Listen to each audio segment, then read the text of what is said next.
Oh, God, I did that for nothing. Ah. Okay. All right, so this is our first 4K episode.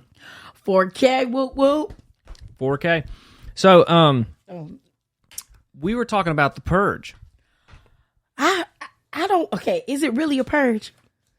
I guess if murder occurs, there's got to be, it's a purge, right? The Illinois Purge, right? They said it's supposed to start. Yeah. I didn't understand. Chicago is like the greatest city to live in right now. Of course. You know, because like you get to do whatever you want, murder. Are you sure? And then not go to jail. I think you're being exaggerating on some shit. Are you sure? Let's look it up. Okay, where's look it up. I don't think they meant that, Cody. I think they just like. Yeah. Okay. Maybe it's for the homeless. Right, only the homeless people. Residentially challenged. Residentially challenged day. January 1st, going down. Chicago, Illinois, residentially challenged day. You don't have a bond. I don't know. The city of Chicago rules portal? There is no purge law. But is a purge law coming to Illinois? MyStateLine.com. MyStateLine.com. Great picture to start it off. Oh, shit. With Illinois set to eliminate cash bail on the 1st of January, 2023, users on social media have been likening it to the horror movie series The Purge. The Purge movies take place in a dystopian future where the American government legalizes any and all criminal activity, including murder, for an annual 24-hour period. On January 1st, 2023, the SAFE-T Act, which stands for Safety, Accountability, Fairness, and Equity Today, will commence. But go ahead. Part of the SAFE-T Act eliminates cash bail because cash bail is a tool of inequality, right? How dare you? How dare us demand cash bail for someone who commits murder or attempted murder? But, you sure? Meaning, criminals who commit misdemeanors or non-violent crimes will be released after they are arrested and booked into jail. All right, so criminals who commit misdemeanors or non-violent. Okay, so they changed it from the... Okay. There wasn't there a part where they did say felons at first, and they had to hurry up and change it. The aim of the legislation introduced by the Illinois Legislative Black Caucus... That sounds racist as fuck. What? You Black Caucus. You Black Caucus. Would set free certain criminal offenders without having to wait in jail for their court date because they can't afford bond. Advocates for the abolishment of cash bail view it as a pillar of institutional racism within the criminal justice system. The law would make 12 offenses non-detainable, including second-degree murder. Oh, shit. All right. Okay, keep going. So, second-degree murder, arson, which is second degree murder? Murder is murder. But what is arson? Arson is fire. Yes. What's larceny? Grand larceny is robbery. Anything with white collar. Okay, got money, it. I always get those confused. Mm-hmm. So second degree murder, arson, drug-induced homicide, robbery, kidnapping, aggravated battery, burglary, intimidation, aggravated driving under the influence, fleeing and eluding, drug offenses, and threatening a public official. So all these are non-detainable. That's wild, right? A judge can require someone to be detained for any felony under the SAFE-T Act if prosecutors can prove one of these three things. Okay. Number one, must either have to be judged as a significant threat to safety of the community, of flight risk, or have to have violated conditions of release. Legal experts have said the description of the new law as a purge law is not accurate. What? It's quite close. So basically, I could come back and kill you after I robbed you because I know I'm going to jail. Because what if that's you can do whatever felony? You want after the first thing. Because this is the thing. You do all the 11 ones. What if you're already a felon? Yeah. And you know this is going to be your second strike. Right. You're going to say fuck. You're going to basically say fuck it. Yeah. I'm going back to kill the person. Am I wrong though? Yeah, no. It makes sense to me. Okay. The purge, quote, the purge is a time where they say this is a free-for-all. Okay. All crime is legal for the next 24 hours. That's not the concept of the purge, right? Okay. That is not the case here in any way, shape, or form. What this law actually does. This is just redressing bail. Mm-hmm. That's all this is. Addressing bail. You are not being given and invited for any free-for-all crime. But that's the problem. When you do one of these things, when you do burglary, aggravated driving under the influence, drug offenses, threatening a public official, second-degree murder, arson, burning shit, drug-induced homicide, robbery, kidnapping, it's not like you're going to go home and be like, I'm done. Why not? I might as well do something else. I got time. Double barrel. Call your ass. Yeah, I got some time. Your dogs died. No fish to anybody. Dogs died. Yeah, poor dogs. Dying. But they're gone. But why wasn't this? Now I'm going to give you. It got something to do with Chicago and homicide. Yeah. And everybody's probably going to not love this story. But do you remember who Yummy Sandefur is? No. Look up that kid. Why wasn't this? Do you think it probably has something to do? Yummy, like Yummy. And then put Sandefur. He was an 11-year-old banger back in the 90s that killed a lot of people. Okay. 11-year-old. But why not? Oh, yeah. This was the kid that was just killing people, right? Mm-hmm. And nobody knew it was him, right? Oh, he was just a G with it. He didn't care. That's he killed so many. Is he dead now? Yeah, they killed him. His homeboys killed him. But that when he was in prison? No, he never went to prison. He never went to prison. He was on the run, and they thought he was going to snitch. So his friends took him to a railroad track when he was 11, had him on his knees, and killed him execution style. His name is Robert Sandefur. He was born March 12, 1983, and died September 1st, 1994, and he was known as Yummy. His picture is actually in the Tupac interview when he was in prison. Yeah, you can see his poster behind Tupac's head, and he brought that story up around that time when he was in prison. Well, what did he talk about? That's how the violence is, like how violence, you know how Tupac is, like. Was he like saying like Yummy was a victim? Basically, because he's a victim of his circumstance. Like Chicago ain't no joke. Yeah. People don't understand, like you can't. It's sad, but like to survive in that world, you have to do awful shit. But you know what? But the thing about it is, what was not saying it like that, not saying Chicago is. But what was people giving back then? You know what I mean? Like times was really hard back then. You know what I mean? And it was a little different because it was a lot of people on drugs back then. Crack was going up. And it was like, damn, it wasn't nobody stopping the drug game. Wasn't nobody. It was like, it was just too much going on. So the point of what I'm making is why they didn't do that then when them two killers took that baby out. Why nobody helped that baby? You know what I mean? He ended up having to be a grown man at 9 years old. Yeah. He was 9 years old being grown. He been killing people since he was, I think he was like 8 or, have you ever seen the documentary? I haven't seen That's a cold ass documentary. I think he started, correct me if I'm wrong, he started killing when he was probably about 8 or 9 years old. Yeah. I mean, that's just, yeah. But that's the like the neighborhood he was in, right? Like that was, everybody was a gang member. Right, certain parts of Chicago just rough, baby. Like, but like, isn't it crazy though that like in one of the cities, in one of the roughest cities in the country, they're getting rid of bail because it's quote unquote racist. Well, I feel because of the like, I don't want. Okay, God, give me strength. I don't talk about certain politics with Chicago because I'm gonna be 100 and we're gonna be very serious. It's certain things you cannot talk about. Like, I'll just say that one name that's ringing, King Von, rest in peace. Go look up King Von if you want to on your own. Yeah. Because that's going to open up basically Chicago to me is the most, the feds got an eagle eye on that bitch. And it's like because of all the rappers coming out of Chicago and all the GDs and all that stuff and gangbanging. It's like they basically Chicago became the jungle. You get what I'm saying? Mm-hmm. And the government feel like they can't control them people. You can't. Right. Y'all done made some gorillas. Y'all done made some cold-hearted ass people. So when you put some people in an experiment, I feel like back in the 90s, you put all them kids in an experiment where you took their mamas away, their grannies away, their daddies away. You left these kids out here to be grown. That's why I brought up Yummy Sandefur. He was living with his granny. His granny was in correct me if I'm wrong, in a 1-bedroom house raising 11 kids. Yeah.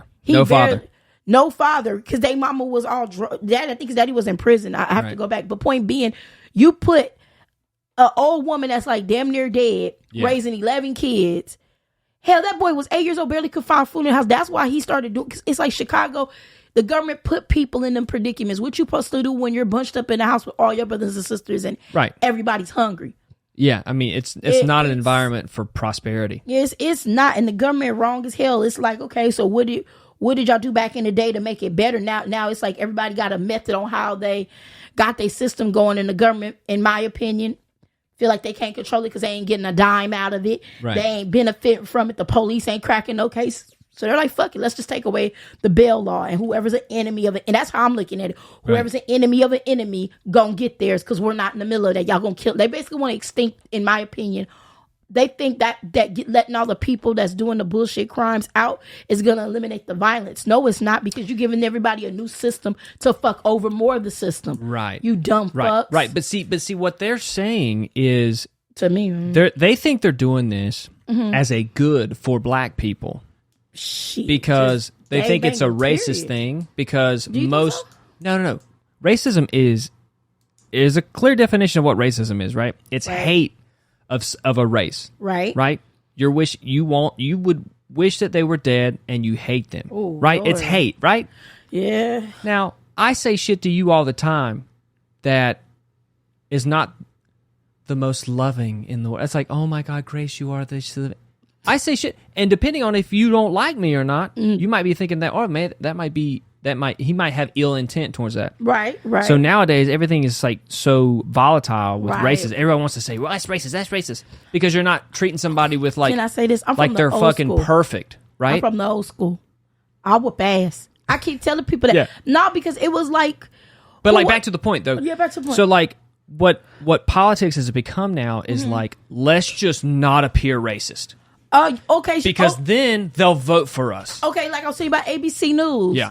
I'll send you the link. You can Google it right now. We want to talk about racism. The end of next year, not this year, they said the unemployment rate is going to start and it's going to drop because a major recession is going to hit. And the two major races that's going to face unemployment are blacks and Hispanics. Government, why'd you tell ABC that? Why are you giving us a whole year to prepare for unemployment? Is that what it is? I mean, you can look it up yourself. The ABC is on the ABC site. Y'all can look it up yourself. So it's like, look. Well, think about it, right? We're gonna let you know. We're gonna help you. Yeah, we're trying to help you. We want your asses out of a job. We're gonna give you some money though. We're gonna give you a little bit of something. We're the party that's gonna help you. We're gonna let you know. Really? No, and it's like every party is not. They've got their own agenda. It's politics. Yeah. They want to stay in power, whether you're Republican or Democrat. That's why got an Adderall shortage, bitch. Yeah. I'm sorry for cussing. So now you making all the pharmaceutical companies money. You making all the doctors money. It's like it's a circle, baby. It's like everybody follow the money. It. It's like follow the money. Okay, you firing the blacks and Hispanics. Okay, and guess what they gonna do? We gonna take your money and we gonna flip it into something that somebody else that's hungry that's gonna need this money, because mental health is gonna go up. And guess what? They're gonna want a doctor to give them Adderall and psych pills. Yeah. And guess what? Somebody's gonna go. I ain't gonna tell the game. It's like you can't take. The biggest drug dealers in the world is our government. Preach. You know what I mean? Preach. And you saw it with the shutdown. Of course. You have to do this. Why? Well, we're making billions of dollars. That's why. You got to take it up your arm. If you want. And you got to get a fucking booster. Right. Yeah. 6. Yeah. 6 of them? I think this is the 6th shot that's out now. I don't give a shit. I only did it twice and I never took a booster, and I ain't doing it. Yeah. I did it to keep my job, and that's it. I'm not doing that shit. And ever since I did it, remember my eyesight was tripped. I ain't gonna get into that. Yeah, no, you've had a lot of health issues. Since I ain't even gonna talk about it. Like, you're not the only person. I've got 3 clients who have all females who have had menstrual disruptions. Me too. Yeah, some have had heavier periods for longer periods of time. Big old clunks of love, just and one of them had to recently have a hysterectomy. Sweet Jesus. Yeah. Literally 3 weeks ago. Oh, but it helps. And I still caught the coronavirus. Now, I'm not saying that it was because of that. Oh, what else could it be, then, Cody? But a lot of things started to shift in her health, in her reproductive system after the shot. But here's the thing. People who are convinced by the mainstream media, CNN, MSNBC, and their political party that this is the best thing that they could do for the whole world is get vaccinated, right? It didn't do shit. Right. But if they believe that, they will not believe that there can be any side effects to that shot. I've been more sick in my life than I have ever been. Every week I'm catching my throat swelling up, my eyes are closing, weird shit coming. I've been Cody, you ain't. Yeah, no, I've witnessed it. Barely could do the podcast. Ended up going out of town. Remember, I went out of town. I came back from out of town and went to Arkansas. Not doing felonious acts. Definitely not. Shout out to Mr. Steefley. Basically, came back. What was it? 2 days later, my whole damn throat closed up, and everybody in my family was like, "Hey, do you got COVID?" And a shout out to my family. Nah, I didn't even end up having COVID. They didn't know what the fuck it was. First they said it was tonsillitis, then they said it was a sore throat, and then my eyes started shutting closed from this gunk. Then they said I had an allergen infection. Thanks, COVID. Thanks, Pfizer. You're a beautiful, beautiful thing to the community. We should do an ad for Pfizer. Pfizer, do your eyes shut at night? Does your throat swell? And the thing about it is I wasn't even doing fellatio. What if I would have did fellatio on that man? His little weeder whacker would have got caught up in the swollen. Is that Mr. Johnson from the plane? Yeah. Cracker Barrel Johnson? Oh, Mr. Cracker Barrel Johnson. John Barrel Johnson. So basically, my Arkansas trip. Yeah. I went there on sad terms, but I went, and on my way there, and I love everybody. I don't care. I love everybody. So I flew into Dallas, and I did not know that there was an airport. I had to fly into Little Rock, but there's an airport in Texarkana, if I'm not mistaken, and I think Fayetteville. And I was on a small little commuter flying into Dallas, from Dallas into Little Rock, and the flight wasn't even that long. It was like a 20-minute flight. And we were on a little 10-seater commuter jet. Right. And it was the great nights. It was the whole, they didn't have their clothes on, but they had their signature. It robes? wasn't, no, they couldn't wear their robes. It was, they had their tattoos to show that they all were in, they were getting ready to go back into Harrisonville, but they had to fly into Fayetteville they had their convention, something in Dallas. Oh, okay. So they didn't have, and you could tell there were a lot of business people, but they had their shorts on so people could see the tattoos on the back of their legs. Okay. It had the Johnny Reb. Johnny Rebel? Yeah, the Dixie flag with the Johnny Reb, whatever. And I ain't stupid. I'm from the South. I knew because how y'all all in sync like that, and y'all sat on the right, and y'all all were lined up. Nope, none of my business. I don't give it. It looked like that on the back of their leg, and it had they had the little Klan stuff on the back of their leg. Got it. So I wasn't really tripping. As long as you wasn't tripping, I ain't tripping because I could fight. I don't care. So I was sitting there, and I'm on the left. Now, remind you, I'm gonna tell you how ignorant I am. I don't pay attention to these too much. Listen. I don't pay attention to these too much. So I'm on the plane. Yeah, but them KKK members do. Man, let me tell you, my dumb ass kept seeing the dude, he was cockeyed. He was cockeyed. I'm not, no offense to nobody cockeyed, but that don't make no sense. Yep. So he was just looking at me, like staring at me on the side real crazy, just looking. And I was like, how you doing? You flying in Little Rock? Okay, good. And he wouldn't say nothing, right? So we're walking, and I said, let me fuck with him a little bit. Right. I said, you sure smell good for a fine-ass white man. He said, huh? He said what? He said, huh? I said, yeah, baby, you smell good, daddy. Where you? He said, I just got soap on. I said, I don't know, but that little soap smell good as fuck. I pulled him. I said, what you doing tonight? You, darling? I said, give me your number. So he had to go back into Harrisonville. So one of your Klan members, we banged. Harrisonville. We banged. And what happened was... Yeah, but how was that Cracker Barrel? Oh, it was... So wait, let me tell you how we got to it. So I texted him. He's like, show me your... It was my tits. He's like, babe, show me your tits, babe. I sent you somebody else's titties. I ain't sending my titties. He got the lady, her name is Candy. Yeah. Shout out to the porn star Candy. I used your titties. I took Candy's titties off Pornhub and photoshopped them on my body. Shout out to Adobe Photoshop. They don't sponsor this podcast, but they need to now. You need, guess what? You got honey, I took Miss Candace's titties and put it in the Adobe Photoshop. And he's like, oh my God, huh? Yeah, I got a Crackle Barrel. Yeah, good. He came all the way into Little Rock. And we sat there like the most happiest interracial couple. And you want to know what's really funny? He had his shorts on with his Johnny Red. Huh, you want some sausage and gravy biscuits? Everything was like jerking. I'm like, hell yeah, I want some. He bought me a rocking chair, and I got apple butter, and I got kerosene oil. I took full advantage. Kerosene. I went and took full advantage on a Crackle Barrel. I forgot they sold that at Cracker Barrel. That shit was funny in the little shop in the front. And I was like, so how does it feel to be a Klansman? I don't want to talk about that, hon. I want to talk about men, yeah.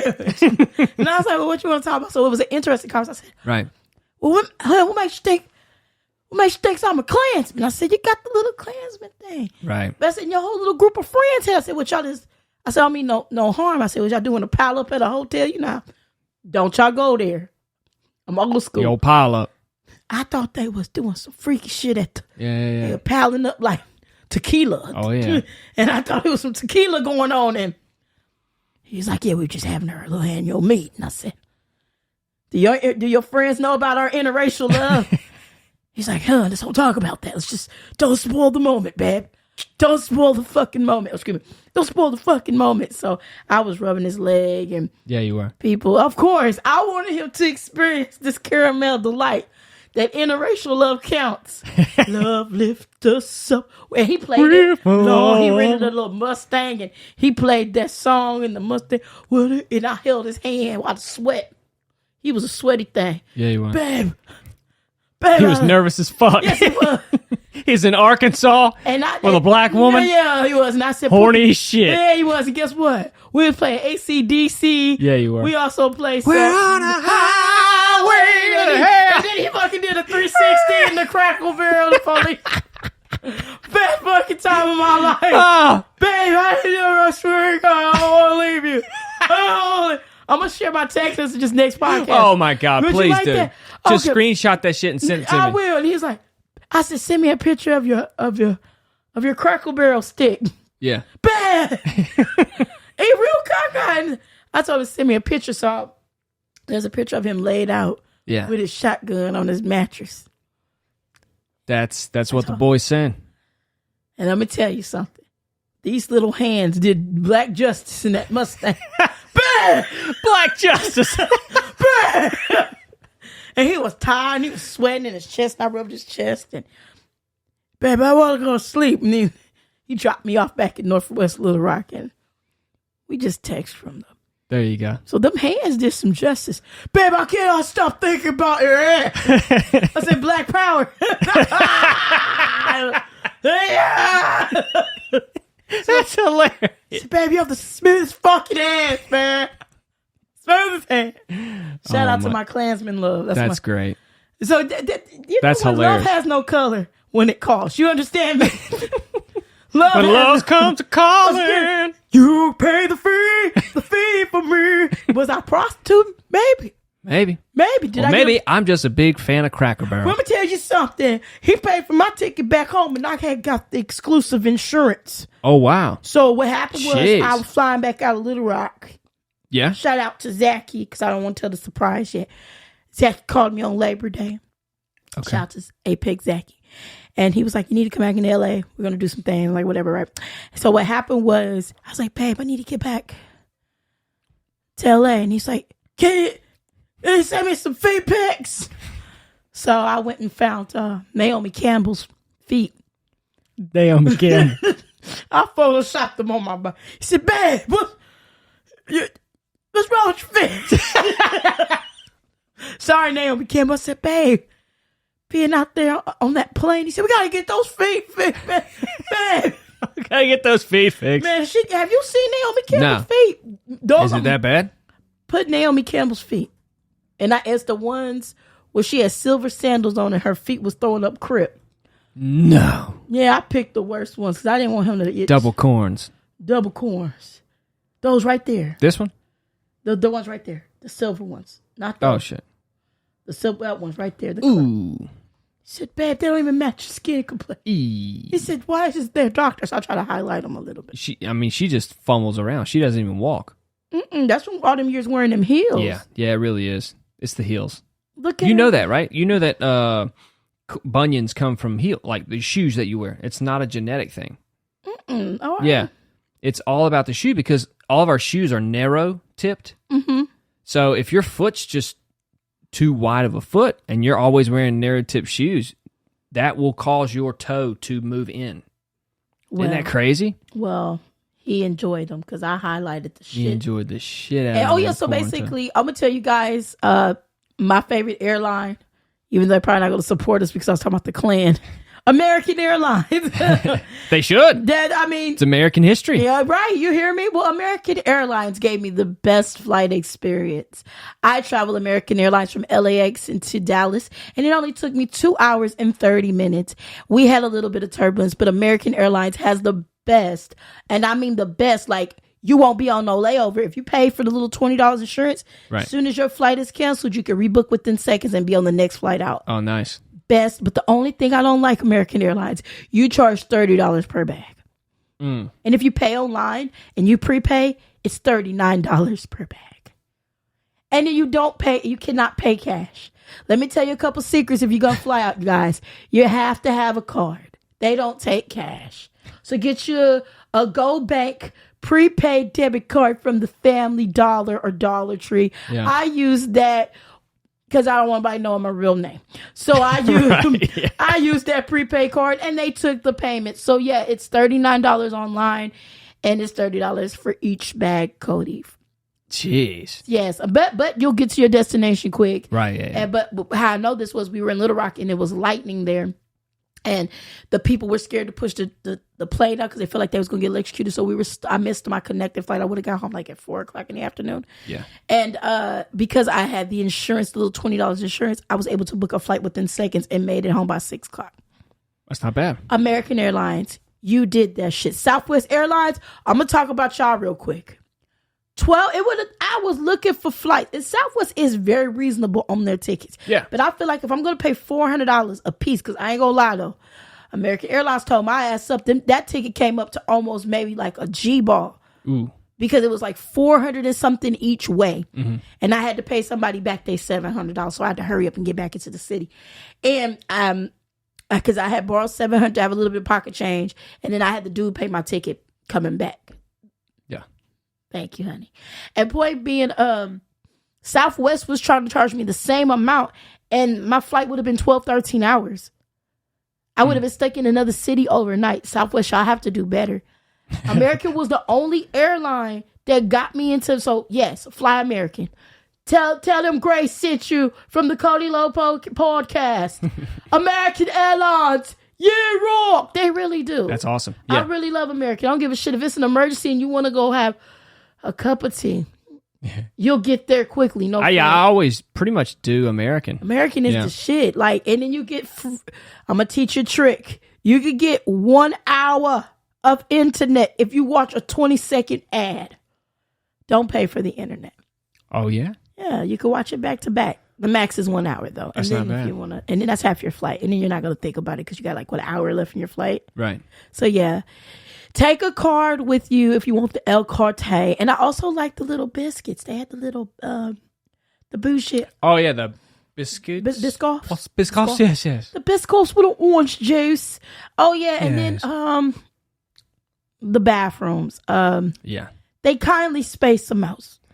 So, but don't get a seat in the back. That's the warning. Yeah. If you're going to fly American. Oh, yeah.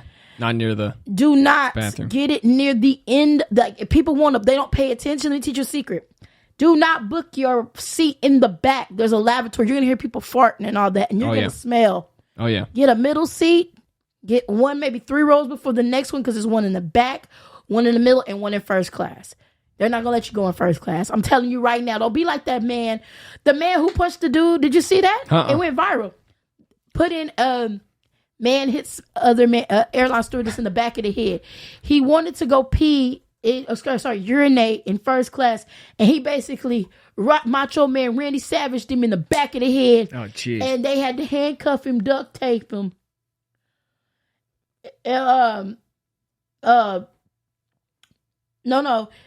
Put man tries to use, I guess, restroom first class and then hits someone in the back of the head, or hits stewardess, or tries to. Yeah. Guess stewardess. Yeah, man, hit stewardess. He straight. There he go. Oh my God. He was like, boom. You could tell he was street. He was. Oh shit. Hold on 1 second. Good morning, America. Oh, okay. Hold on. Do I not? What happened? I don't have this connected to my laptop, but it's been recording. It's been recording. Good. But now I gotta connect it. Let's see here.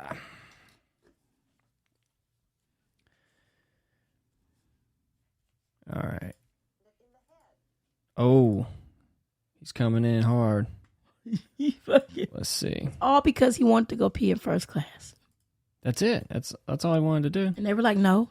Hey. Caught up with the hero passenger who managed to tie that attacker up with zip ties. Stephen Fabian reports. Chaos in midair. That was in the neck. Sucker punches a flight attendant. Oh my God. The passenger reportedly became enraged when he wasn't allowed to use the bathroom in first class. Suddenly, he should have turned his back. Throws the shocking punch.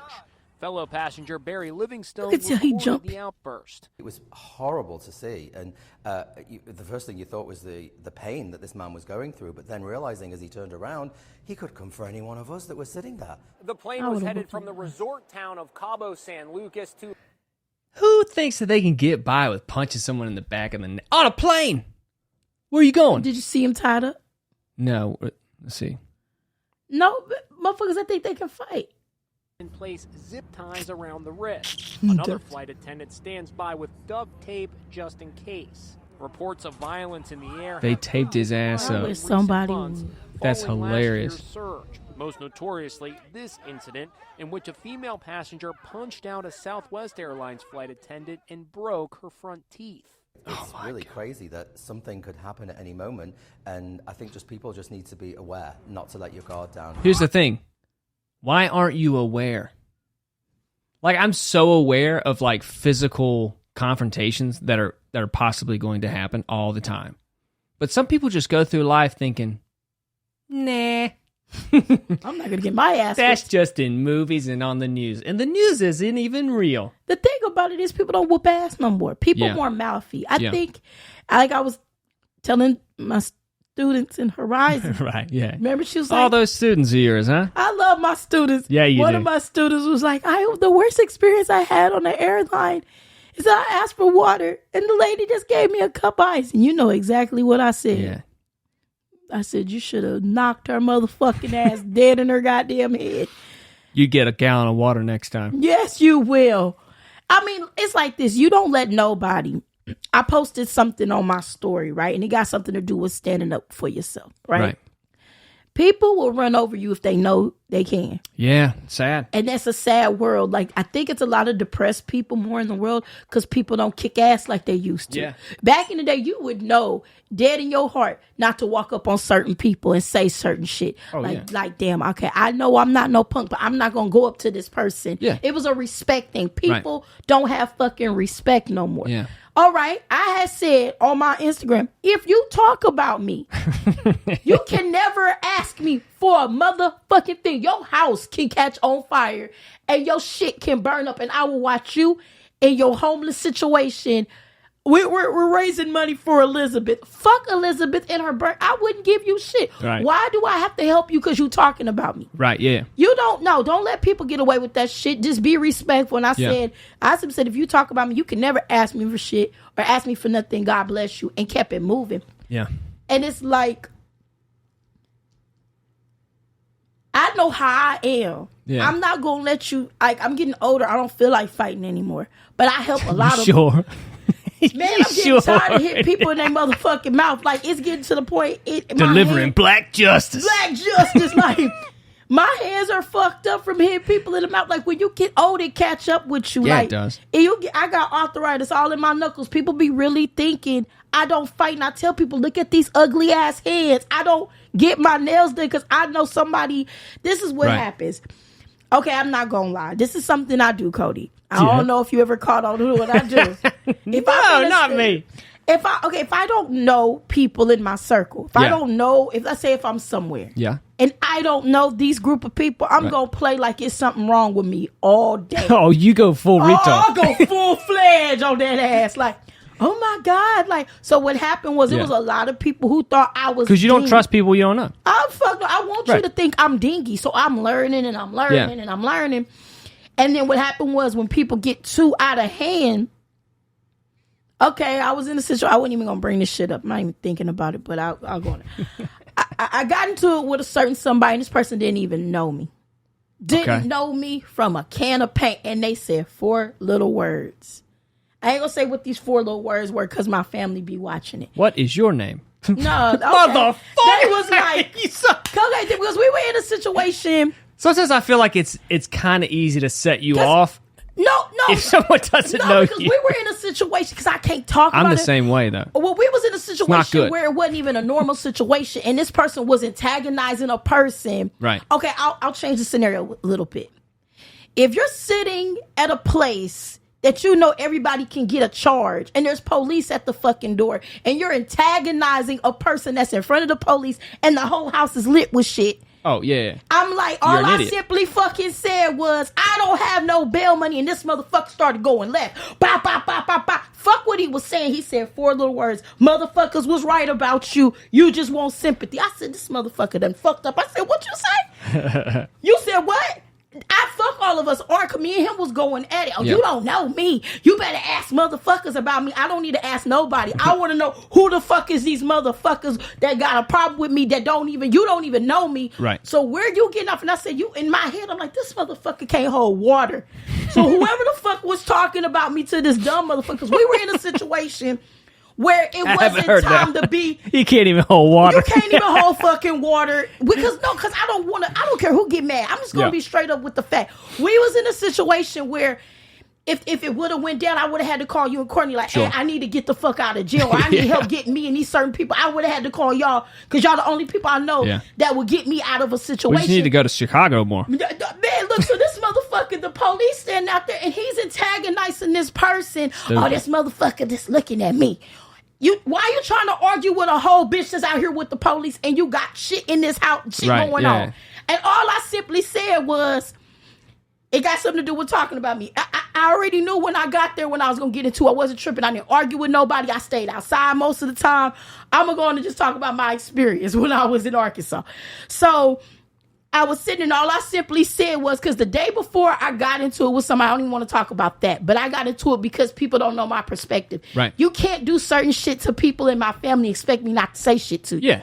Especially because some people, that's the point of what I'm saying. You can't let people just talk to you any old fucking kind of way. Right. So this person wasn't realizing that this person be talking to them a certain kind of way. So I was like, if this person don't say something, I'm going to go the fuck off. This person kept going in on this person, and I love this person to death. And I'm like, nah, fuck that. You going to stop saying something. Yeah. So when me and this person was going at it, I ain't even mad at the motherfucker. I thank God the motherfucker said something. Fuck what we was arguing about. When he said motherfuckers, and I remind you, I only knew them. I don't even know the motherfucker. I was only around him 2 days. Yeah. And I'm not even mad at you, brother, because he said, and remind you, when we was arguing, he didn't think, how did you eat the first day I got into town, young man? You begged me out of weed money and food. But I don't know about you, though, but you a broke-ass bum that fed up off of my shit, though. But remember that, though. When they watch this, remember that, though. So when we was arguing, I swear to God, I fed him, didn't even know him. He didn't even speak or say how I fed him. Right. And you had a sack of weed off of me. Remember that, though. Remember that the next time when you see this podcast going, remember what them motherfuckers told you, you motherfucking fucking slow motherfucker. He could have fucking said, bitch, them motherfuckers was right about you. You ain't shit. The motherfucker took something that they probably was talking about in private. I ain't tripping about what nobody got to say about me. Right. But the man did not know me. I never had a heart-to-heart with this motherfucker. Yeah. For him to even know my business. And I'm going to tell you what he said and why it kind of had me looking at people a certain way. You asked me to come into town. I kept saying I gotta borrow X amount of money to get in the tail. Let me tell you why I'm going off a little bit. Just tap it. And why I posted what I posted. I help everybody when I got it, Cody. I don't give a fuck. Can't nobody say I don't. It ain't just one person. It's like over 10 people I help. I had to stop helping people. Oh, yeah. Point being, the motherfucking I was going to it, and the whole point is I don't know why he went left. So I'm going to tell you the whole experience. We're going to talk about it. When I was on the phone, we're going to start about with that Saturday when I was at the Pick 5. I'm out there on the phone talking to somebody in Florida. We're on the phone. We ain't talking about nobody. I'm just talking to somebody on the phone. I see him crack the car. I'm outside the car. He cracking his window. And I'm like, why the fuck is he watching me on the phone? And I'm like, and I did say it. I said, you got the window down. You want to hear what I got to say?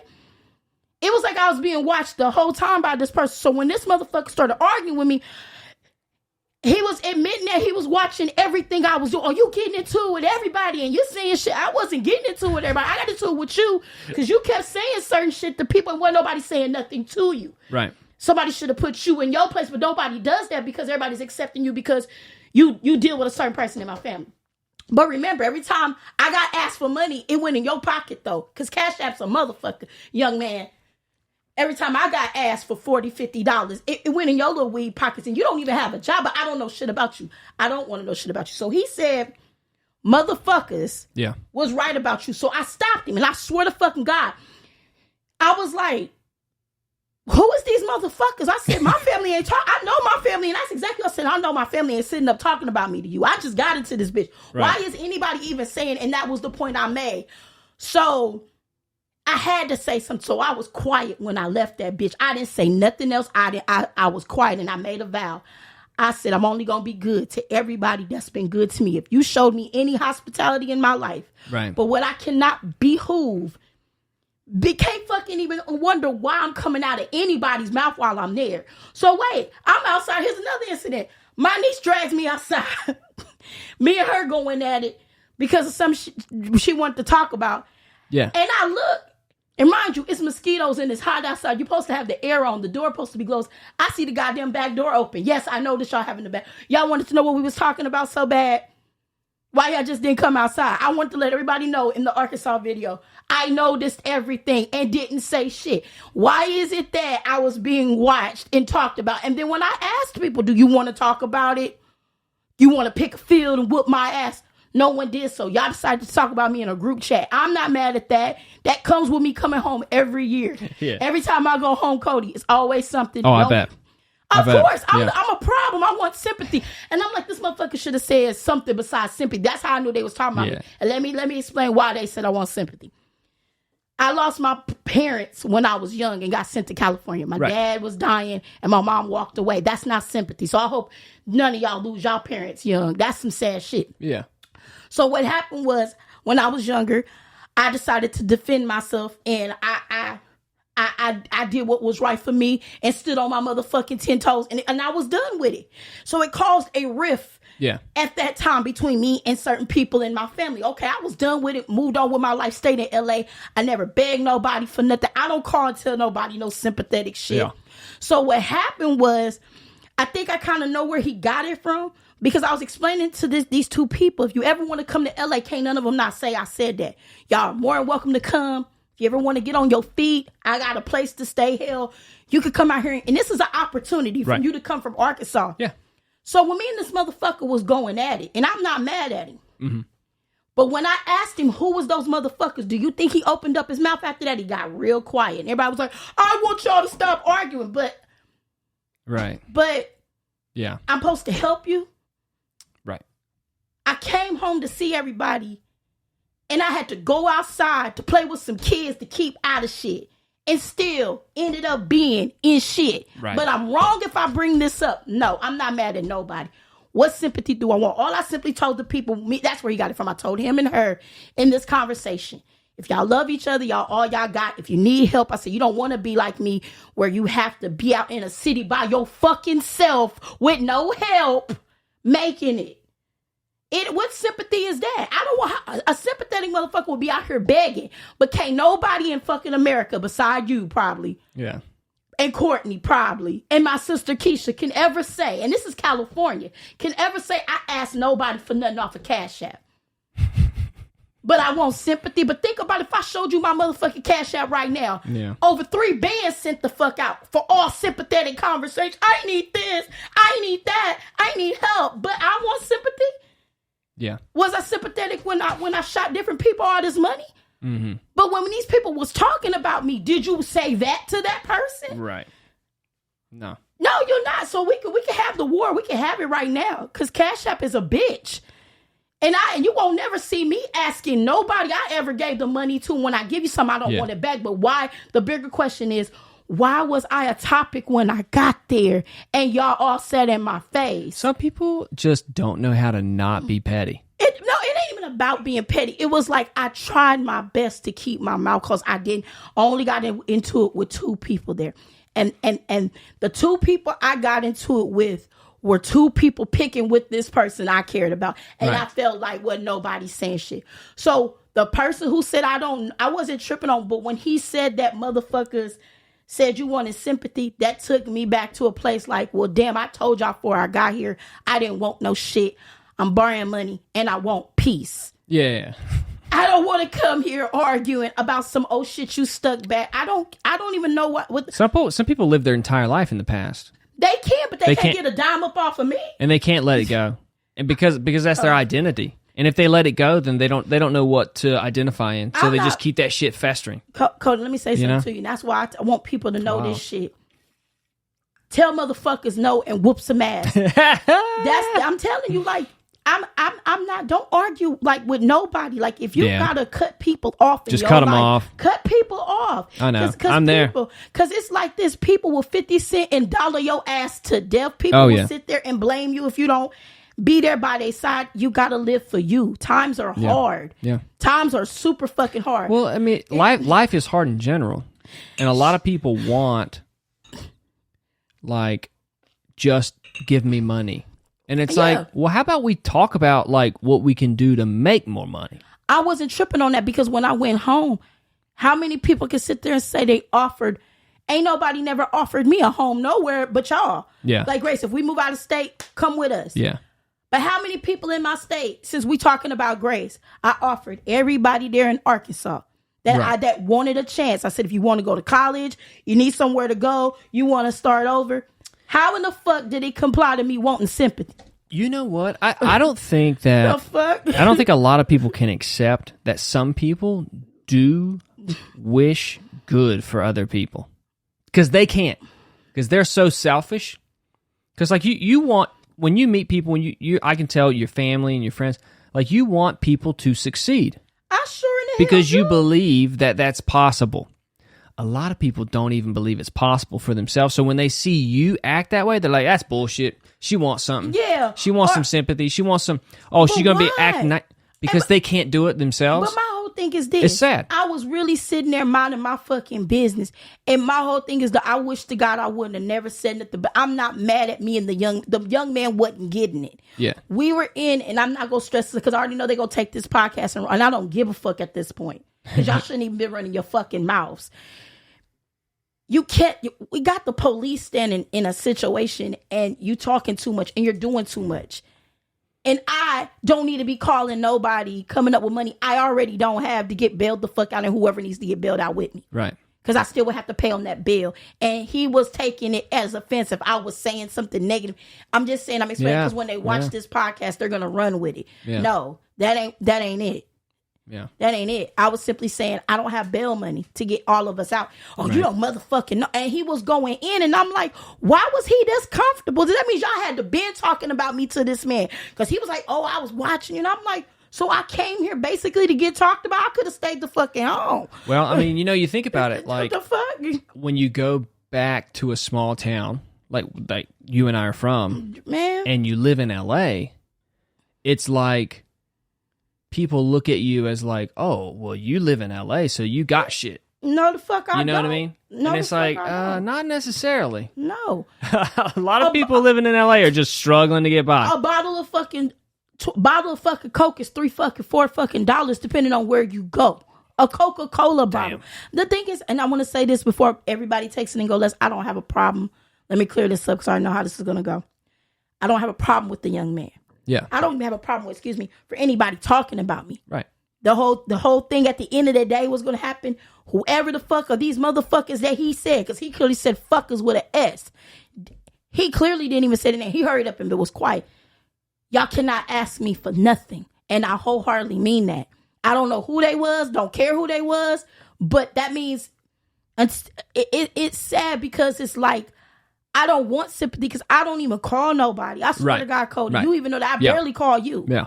But to go out there, I have to call you 100 times for you to pick up the people don't phone. know that. People think I be on my phone all day, and I fucking don't. I'm not even a phone person. Yeah. I don't like it. It was like, but the beautiful thing, I got to see all my brothers and sisters. Yeah.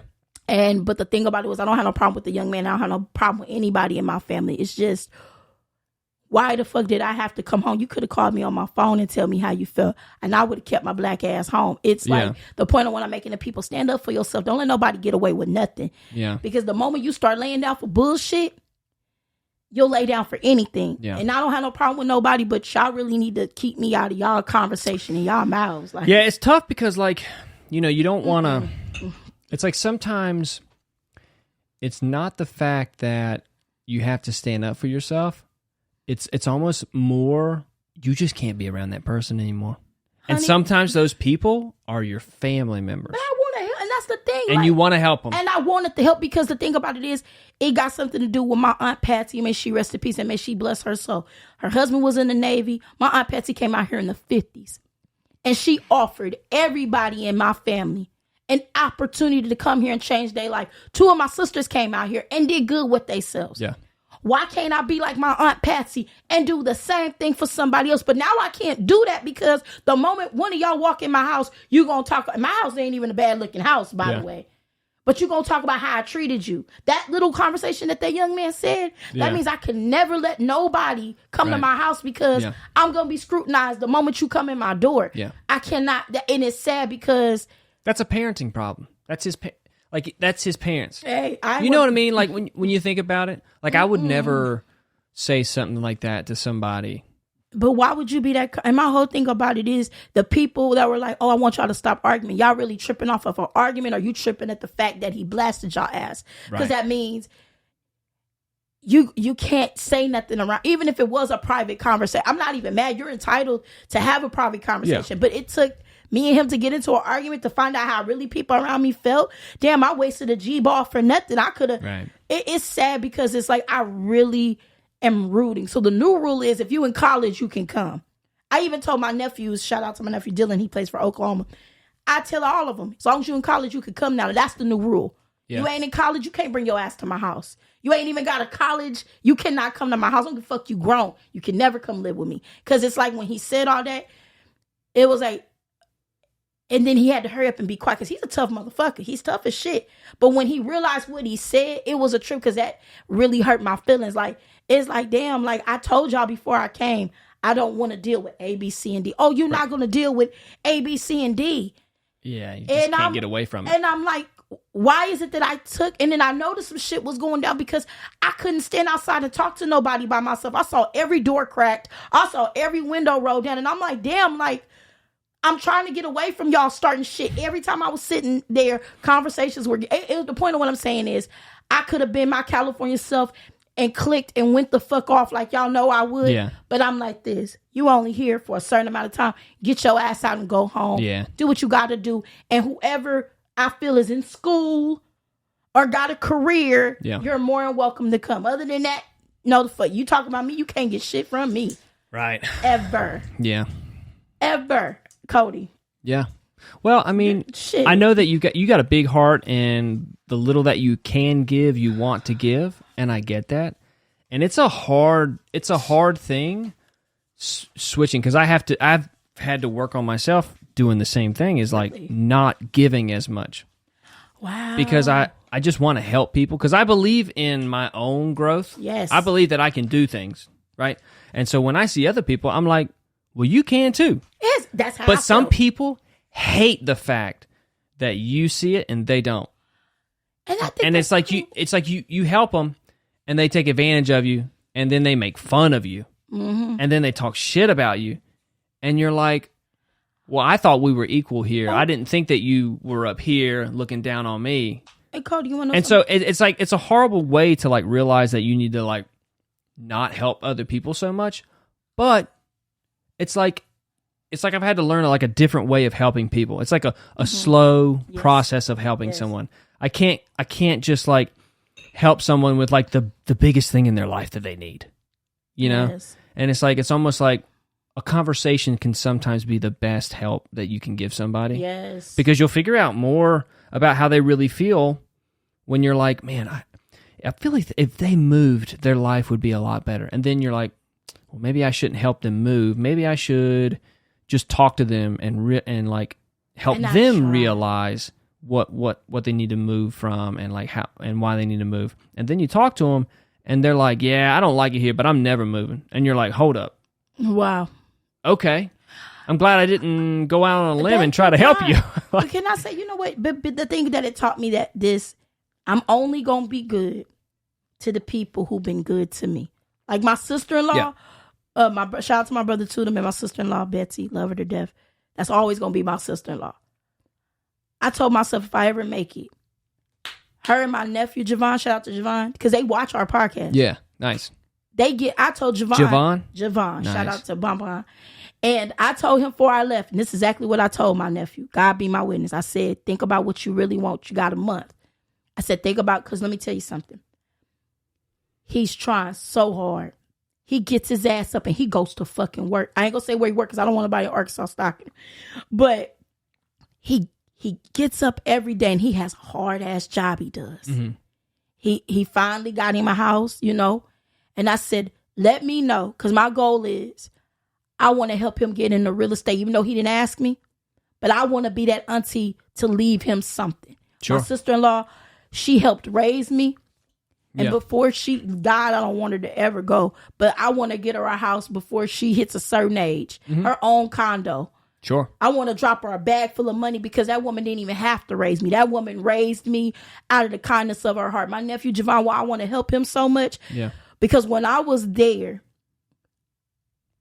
it was like, I'm about to cry. Like, I said, I got to help my babies. Like, he get up, he go to work, and he's like, auntie, I want to do this, I want to do that. And I said, damn, I'm in LA. I gotta really start hitting these comedy clubs. I really got to do this because I said, I can give Javon $50,000 and he can have a whole bunch of houses in Arkansas and he ain't got to work for nobody. He can start. So my goal is to help my family and be good to people who's been absolutely good to me.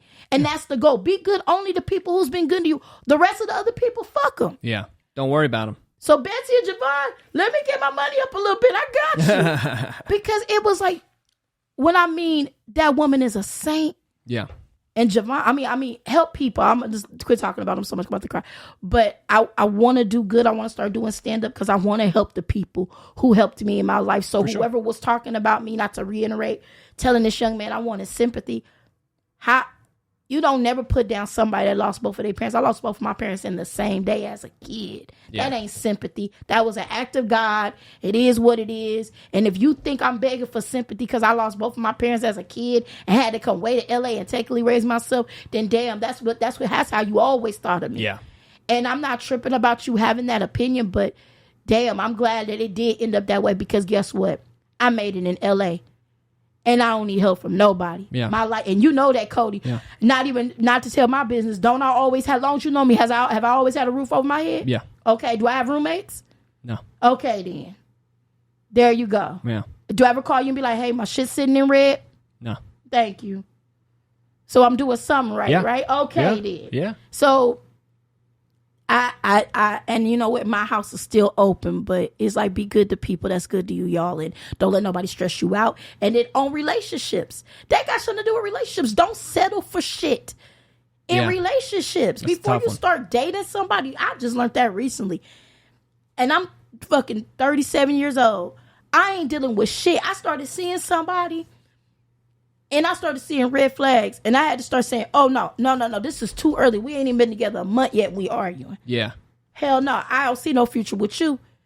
And when he started saying shit out the wall, I'm like, this motherfucker bold. Like, I started seeing bold stuff, and I'm like, okay, you good as a friend, but as far as, because I was like, oh, maybe I can, because I was getting butterflies with this person. Sure, yeah. But Cody, I said, if I didn't have the sense I have, I understand why girls be in a lot of shit, or people, whether you girl, guy, LGBTQ, him, her, they. I'm learning the pronouns. Forgive me. Yeah.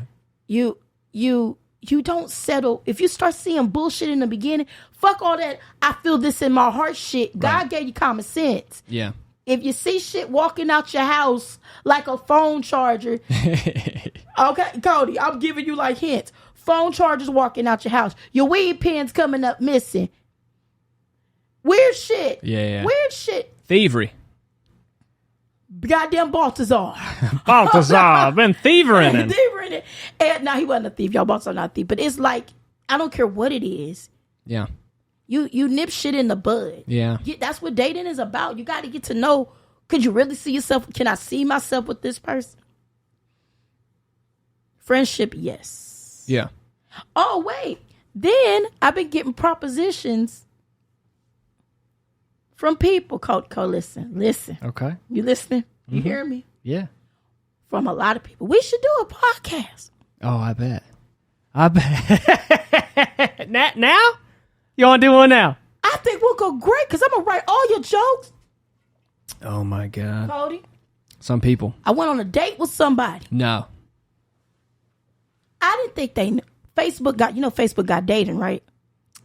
Do they? Yes, the fuck they do. Wow. I set up this, and I was in the beta mode. So I think it's open to the public now. Okay. Let me teach you what's creepy about it real quick in our Halloween special. Yeah. You better not have your GPS on. Oh, okay. Yeah, that makes sense. Basically, I wasn't paying attention, and I was like, "Wow, this guy looks really hot." And I was like, I'm like, he looks good. I'm a slide up in the DMs. Yeah. And we were like, hey, let's go have. He's like, you look familiar. I said, oh no, I work at the post office. I'm just I'm lying. Yeah. And he was like, let's go eat. He's my neighbor. It literally hooks you up With people close to you. I'm talking about like my neighbor. Like I said, oh, let's meet up. Where are you at? Oh, I'm on Makeup Street because I don't want nobody to know my actual intersection. Let's meet up on Imperial and Western.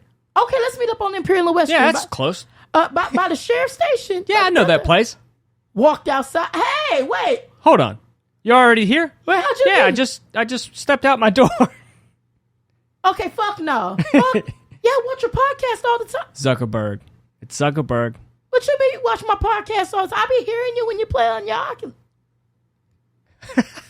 I was like, shut the fuck up. I watch it from my window through your window. I heard you tell somebody you gonna blow their motherfucking head off with an M10 on my Oculus on my net. I said, wait. Yeah, you were playing about 12 p.m. Gets better. We should do a podcast together. We should do a podcast. I swear to God. So your dates have become business proposals. All of them. So wait, second date. Hey, screw that white guy. Yeah. Let's do a black on black. It was different demographics. So I said, let's try this again. So I cut the GPS off. Mm-hmm. It's fine ass Puerto Rican. He was a construction worker. Yeah. I said, hey, where you stay at? Oh, I'm on Avalon and Imperial. Come to find out, he's my fucking neighbor. And he watches the fucking park. Oh, wow. Yo, mommy, I swear to God, mommy. He does construction. He cuts hair. Me and you, brown on brown? Just do a fucking I swear to God. I'm going to get a GoPro and I'm going to start doing my dates. Just GoPro in your dates. I am. This is for safety measures. Facebook ain't no joking. This was on the Facebook dating. It puts you people in your act. What if it's a serial killer? Like, not bringing up Jeffrey Dahmer, that Netflix. I haven't watched it yet. What if there was a Dahmer? Yeah. Like the news report. And on Imperial and Western, there's about a serial killer going around hacking up people like the Grim Sleeper. What if the Grim Sleeper would have came out way back when he was killing everybody? That would have been easy for him to kill people. When I mean, it is Johnny on the spot. Yeah. Do not fuck around with that. Yeah. Well, you heard about that guy in Michigan, right? What? So this guy looked like he was in his 40s, hooked up with a college student at Michigan through Grindr, and killed the student, and ate his testicles. Through Grindr? See, that's how I thought all gay relationships were as a little boy in the South. Here. On some Dahmer shit? Some Dahmer shit. Let me ask you a question. When did this come out? This was like a day ago, I think. This was like brand new. And when did the Dahmer documentary come out? Right. Yeah. It's about around that time. For sure. For bullshit to get started. Yeah. Every time a serial killer documentary comes out. Except the Ted Bundy, Zac Efron one. No. Oh, what? The Ted Bundy? There's one. Zac Efron plays Ted Bundy. I don't think anybody watched it. I want to watch Zac Efron play Ted Bundy, yeah. Didn't he do homosexual acts too? I think that's kind of the game you play, right? Okay, so... Hey, no. Oh, Ted Bundy. No, he didn't. Jeffrey Dahmer, John Wayne Gacy. That's who we're talking about. The clown. The clown guy. Is that like the movie Black Phone? Is that got something to do with that too? It was men. It was gay men. I think it was. I don't think he killed any women. So the Jeffrey Dahmer thing. So Courtney's been watching because she's crazy, right? And you women love serial killer shit. I want to see some. No, I don't. So, anyways, here's the problem. Here's the problem with the Jeffrey Dahmer thing. I can watch a show about a serial killer that's fiction, that's not based on reality and like real events, because it's like, oh, okay, it's crazy. You know, let's make this shit up. But when you reenact a real serial killer and all the shit that he did, which is real and horrible, like the families of these victims are still alive, right? And when the actor's really good. You know what I mean? He got into character like a motherfucker. Like, he went all in. Woo, this guy is Jeffrey Dahmer. And so he channeled. He did something. He got an orb. He got an orb and was like, give me Jeffrey Dahmer's I wouldn't personality. play with that shit. But like he is really nailing it. And what's even worse about the show is, it's a show, but like as a writer and as a storyteller, what you try to do is you try to get whoever's watching your shit, right, or whoever's reading it, right. In this instance, you're watching it. You're trying to get the audience to sympathize with the main character, because if you don't sympathize, if you don't care about this character and you want to see more, you're not going to watch the show.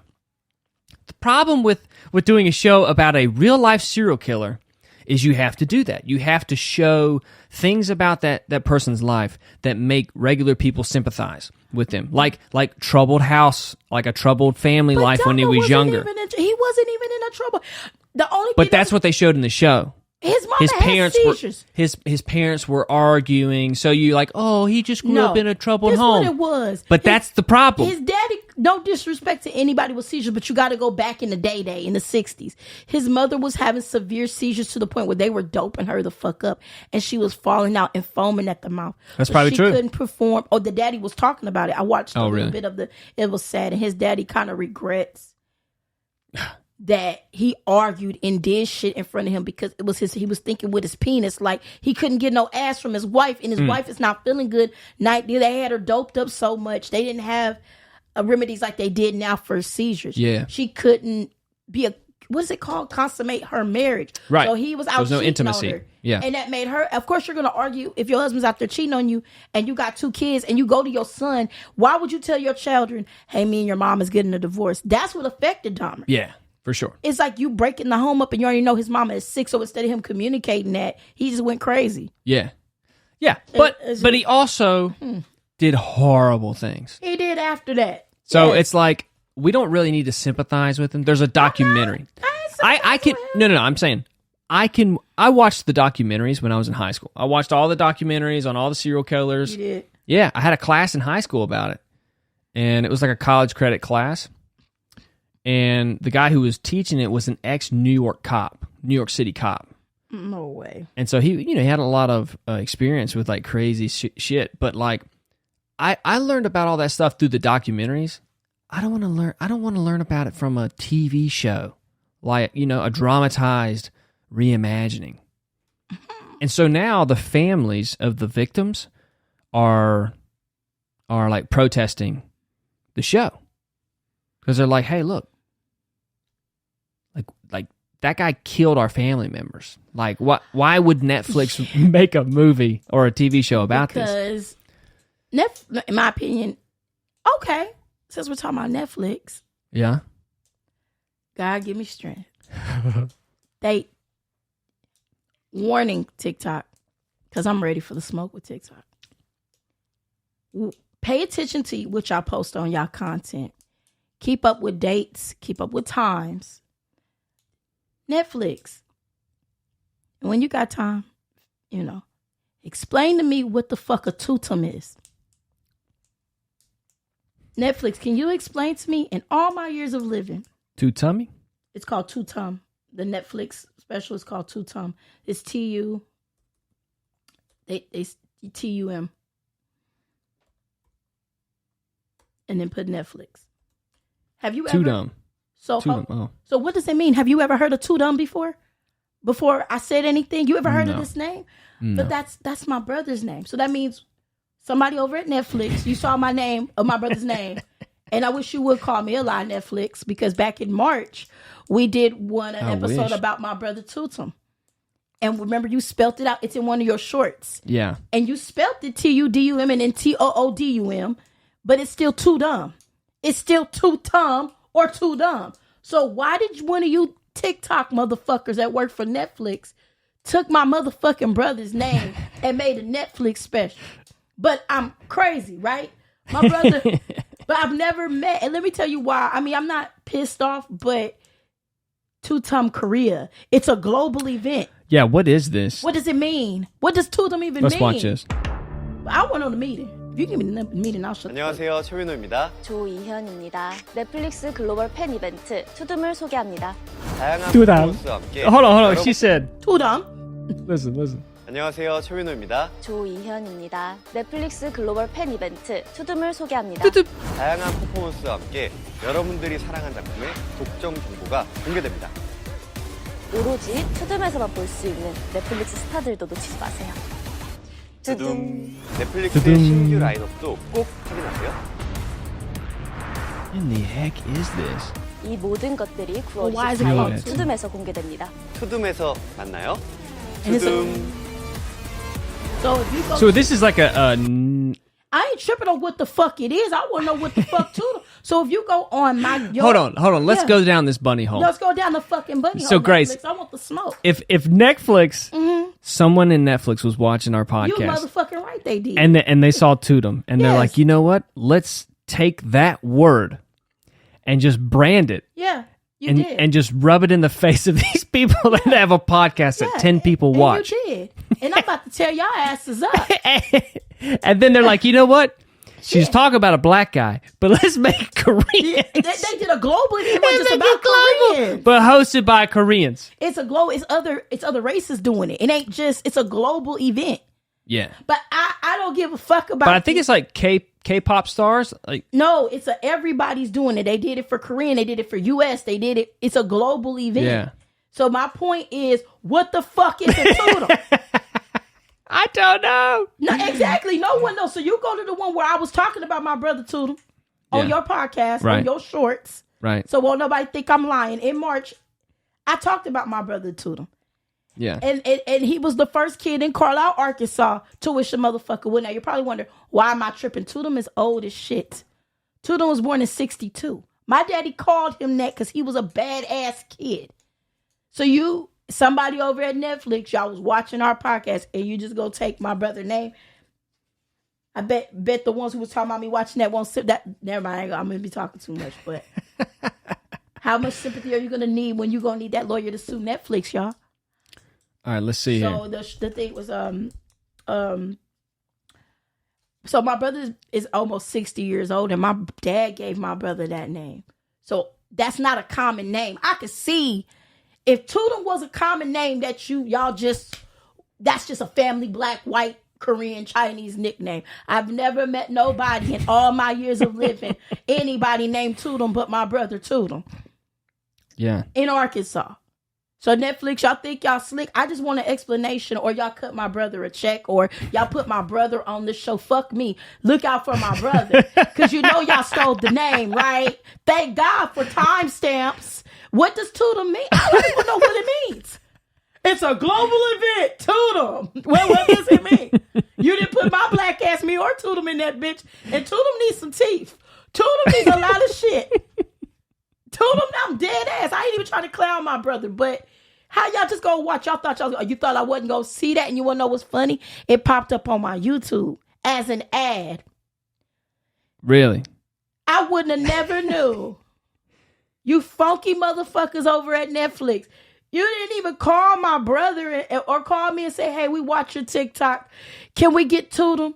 You think I'm going to wear this shit out until I get an answer over at Netflix. I'm going to talk about this shit until you cut my brother a check. That's on God. I will use it in every comedy skit. So if somebody know anybody over at Netflix, can y'all explain what it mean? And don't make up some shit. It better be some Webster Dictionary shit. Because I know why my brother got the name too. He did all this is before I even knew he did coke. Yeah. And it pissed me off when I saw it. Because I'm like, damn, y'all couldn't contact Cody? Y'all couldn't ask my brother Tutum to have his chain. Okay, come to California, at least put some money in his pocket for using his name. Where did that one go? It's on your YouTube. If you don't find it on there, it's on your YouTube, and the episode is My Dumb Brother. And I was like, I know the fuck I ain't tripping. They just straight use my brother's name. You straight, yeah. And if you think people ain't watching and shout out, ain't go, there you go, My Dumb Brother. Damn, Daddy say he was too damn dumb, but it ended up converting into Tutum. So we call him Tutum. He would do bad shit. Like, he broke his clavicle because he was still the tractor wheels, and they had dirt roads. There wasn't rock roads then. Yeah. So all that dust would kick up. They pushing his ass down there. He's going, wee!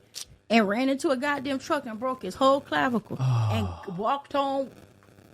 Daddy said, what Looking up. He said, what the fuck? He had tears. He in pain. He like had been like, he said, see that too damn dumb shit? You shoot your damn bone. My daddy too damn dumb. They didn't have hospitals. My daddy had to pop his shit back in place. Too dumb. Oh, no. That's hilarious. Too dumb. That's why people... So I'm on your ass, Netflix. I'm on your ass. And guess how he spells it? It's Tudum. That's how he spells it. And everybody that got his tattoo, what you want me to prove? You may have my family start showing the tattoos. That's funny. So that means, and then I'm not gonna say the celebrities that follow us because I got a couple of ticks. So people are watching. But my thing about it is Netflix. I'm not Monique. No disrespect to my love you, baby girl, but I ain't Monique. I'm on y'all ass. What does even if you Google it, there's no meaning to it. I know there isn't. And what does that even mean for Netflix? What does Tutum mean for Netflix? A global event. Tutum. Maybe it's a place. Tutum. Google. Just, yeah. And if it's not a place, if it's not, then I was right.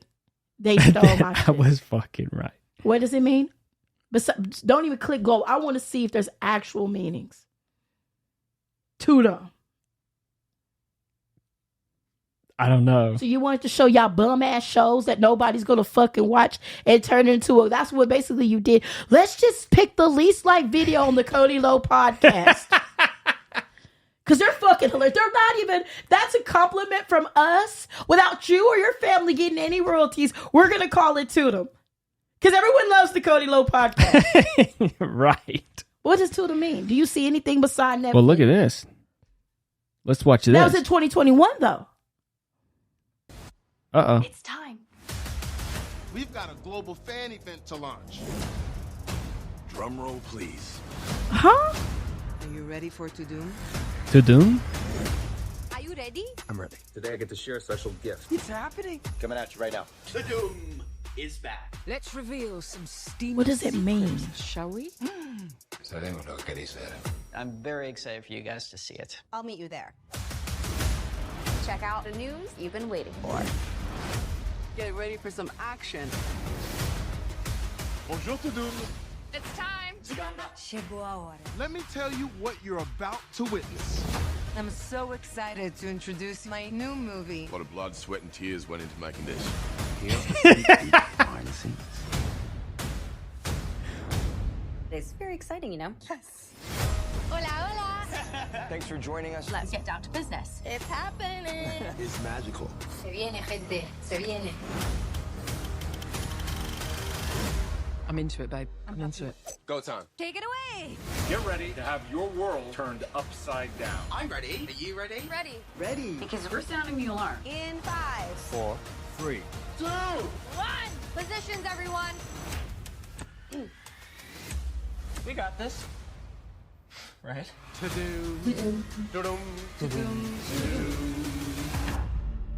Or not to doom. Still, it does not explain anything about it. My brother been fucking the city up since 1962. Give Tutum his fucking props. Fuck me. I don't even know what it is. There's no fucking meaning, so they gonna have to explain it. Do you Google? Do you see anything? The meaning of Tutum? Is there any Webster dictionary for that name? It ain't. You ain't gonna find it.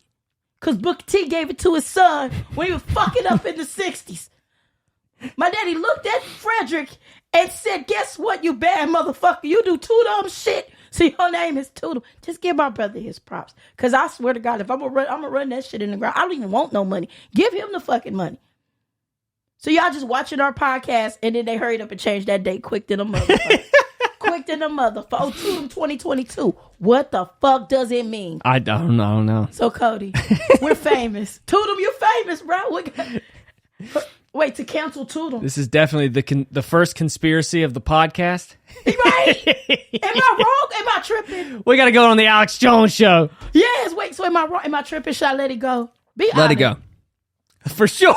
For sure, let it go. I ain't letting that shit go. I ain't fucking Monique. Because I could see if it was just a regular ass name. Come on, that's coincidental to you? Yeah, but you got Koreans saying it. I don't give a fuck. Tutum been saying that shit since 1960. He has police records. If you Google my brother's name, that shit's under his fucking police record. Oh, God. Since 1990 for drugs, felonious acts. Felonious. Guns. Frederick is with the shit. I just wish I could find something that explains what. Because they stole the shit. There's no explanation. Tutum with the Whitehall. Tutum been a nuisance in the Arkansas Correctional Facility since 1966. Every fucking police record from my brother, so they can never say that I took anything from them. Because even his Arkansas State Police records says Tutum. Damn. So where did y'all get that from? Korea, India, U.S., European, and Japan. Y'all know about the Frederick Way. Japan, y'all ain't ready for Tutum. Because them white bitches that ain't even ready for Tutum. He comes out. My brother is a fly-ass man. So it is a free virtual event in celebration of Netflix fandom and is dedicated to sharing the scoop on over 120 fan-favorite shows, films, specials, and games from across the globe. I get it. But what the fuck does Tutum mean? I know what Tutum means. I don't know. Exactly. So what they been doing? They've been watching us. No. What coincidence is that? I mean, I can't explain. That's like your mama making up a name called Shabuski. And Shabuski been fucking up all over the world. Shabuski. There's no actual term or meaning for your name. Right. Shabuski. Right. A Netflix special. Shabuki. Right. The global experience. My brother's sitting at home trying to keep his ass out of jail and Netflix making money. Just give my brother's fucking money. But also... Ain't no also nothing. Y'all looked up my brother's criminal record. It says his legal name and that in the context Tudum. Right. But that's because they didn't realize your dad was saying Too. Dumb. Right. They're like, well, I just go to steal. This guy can't be so dumb that he's telling us his name is Tudum. And they took it. Nah, it's Tudum. So can we do a poll? Can we do a poll? Can you make a poll? Do a poll. Sure. I mean, I can make this video and be like, hey, vote in the comments if you think they stole Grace's brother's name. They did, and I'm on your ass. Or are we too dumb to see that they didn't? But the thing about it was, the weird thing about it, I never heard of it. Yeah. That's on, and I had Netflix accounts. You'll never see me ever click. I can get my history. But when you stopped supporting Netflix now? I don't have no money for their shit anyway. They have whack ass shows. But the point of what I'm making is somebody had to been watching us. You get what I'm saying? And I get what you're saying. I know. And they coined that bitch. But it's all right. Because you're going to have to pay restitution to the Arkansas Correctional Facility because they want their restitution from Frederick. And anything I swear to God, if you ever got time, funny. Google my brother's name. Arkansas Correctional. Don't let them see it. But because I can't see it. But if you Google it, it has his name under his felonious acts. His AKAs, his alias. He even got it tattooed with the black ace of spade in Indian ink. That's hilarious. Way back from the 70s. A Native American did his tattoo and it say Tutum. So explain that, Netflix. Tutum, Arkansas. Oh, no. No. No, wait. Wait, let me see. Lolly Tutum. Okay, put in, here, I'll pass you the piece of paper. Okay, pass it to me. Well, okay, his name is Frederick Hale. Just put in Frederick Hale and put in, Frederick Hale, Hale, and put Carlisle, Arkansas. And then I guess it'll pull up, it'll probably pull up all his felonious acts. So look, he's 60. Wait, let's see what it says. This must be him, right? That's him. But it'll show, look how old he is. That's old, but he ain't that old. He's like 50. That's not him. He's 65. He's damn near 60. I think he is. That's him. But if I could ever find his police records, it has that under his aliases. So I'm just saying, Netflix, like, you've been watching this for a while. Fuck me. Just give my brother his props. I don't give a fuck about nothing else. See how old he is? That's a 60-year-old name. He been fucking up. That long. So when I cracked up laughing because, or why don't you put arrest? And it'll probably show, I know when I type in a certain ex-boyfriend of mine, it'll show like his mugshots or his images.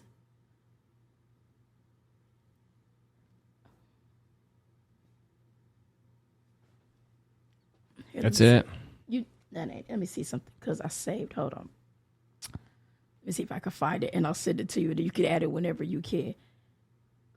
Whenever you can. It don't have to be right now. But I'm just saying, like, y'all gonna give my brothers fucking props. Y'all don't fuck me. And that was just when and the thing about it is I wouldn't have never knew about it if it didn't show up in my ads. And I said, what the fuck is this? Let me see.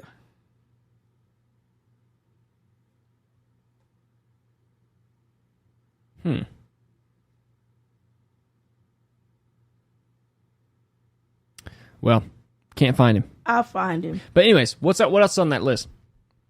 Oh shit, Candace Owens. Candace Owens. Right. She went in on Chrissy Teigen, right? So Chrissy Teigen is that's a taboo subject, boy. Right. So I'm gonna tell y'all right now, I don't want to see nobody saying we hating on nothing. Right. Because I'll hit you dead in your mouth. It ain't that. You can't sit there and play with people in miscarriages. A miscarriage is a miscarriage. Right. An abortion is a straight up fucking abortion. A full-fledged abortion. Well, wait a minute. Have you seen, not the pictures of the abortion, but did you see the pictures of Chrissy Teigen holding the baby? Shows off the baby bump. But she's actually holding him after that abortion procedure. Let's see here. So I'm thinking, because there he go. That's the picture. This one. Yeah. That's baby Jack. Unborn son Jack has passed. And she's crying. And this is a moment for Instagram. So this is what they think. Okay, so me, for example, when I was 21, I was pregnant. I had a baby at 6 months. I miscarried. Right. She was probably up there neck. I'm thinking she went through that because she told everybody she had a miscarriage. Right. No. She had a full-fledged, Candace Owens style. How does she say it? A full-fledged abortion. You had a full, Chrissy Teigen, in the words of Candace Owens and not me, Chrissy Teigen, you are quite disturbed. Gawking at the fact, allegedly, gawking at the fact that you, a born American, saying you had a miscarriage, that's quite sick. When indeed you only had a full-fledged abortion. And do you know what a full-fledged abortion is? Have you ever, ladies, an abortion ain't no joke, especially when you have a baby. Yeah. Those are 2-day procedures. She had the money to at least get it done right then and there, but back in the day, they was 2-day procedures. That baby is an arm baby. That means, I'm not trying to be graphic, but go ahead. I heard something. I heard a ring too. That means after they had to cover his face up. That means, yeah. I mean, is that even a baby? You know what I mean? Like, I don't see anything. I mean, would they really give an aborted baby back to the parents? For an burial? Instagram picture? I mean, you got money? Yeah. And you need an Instagram photo.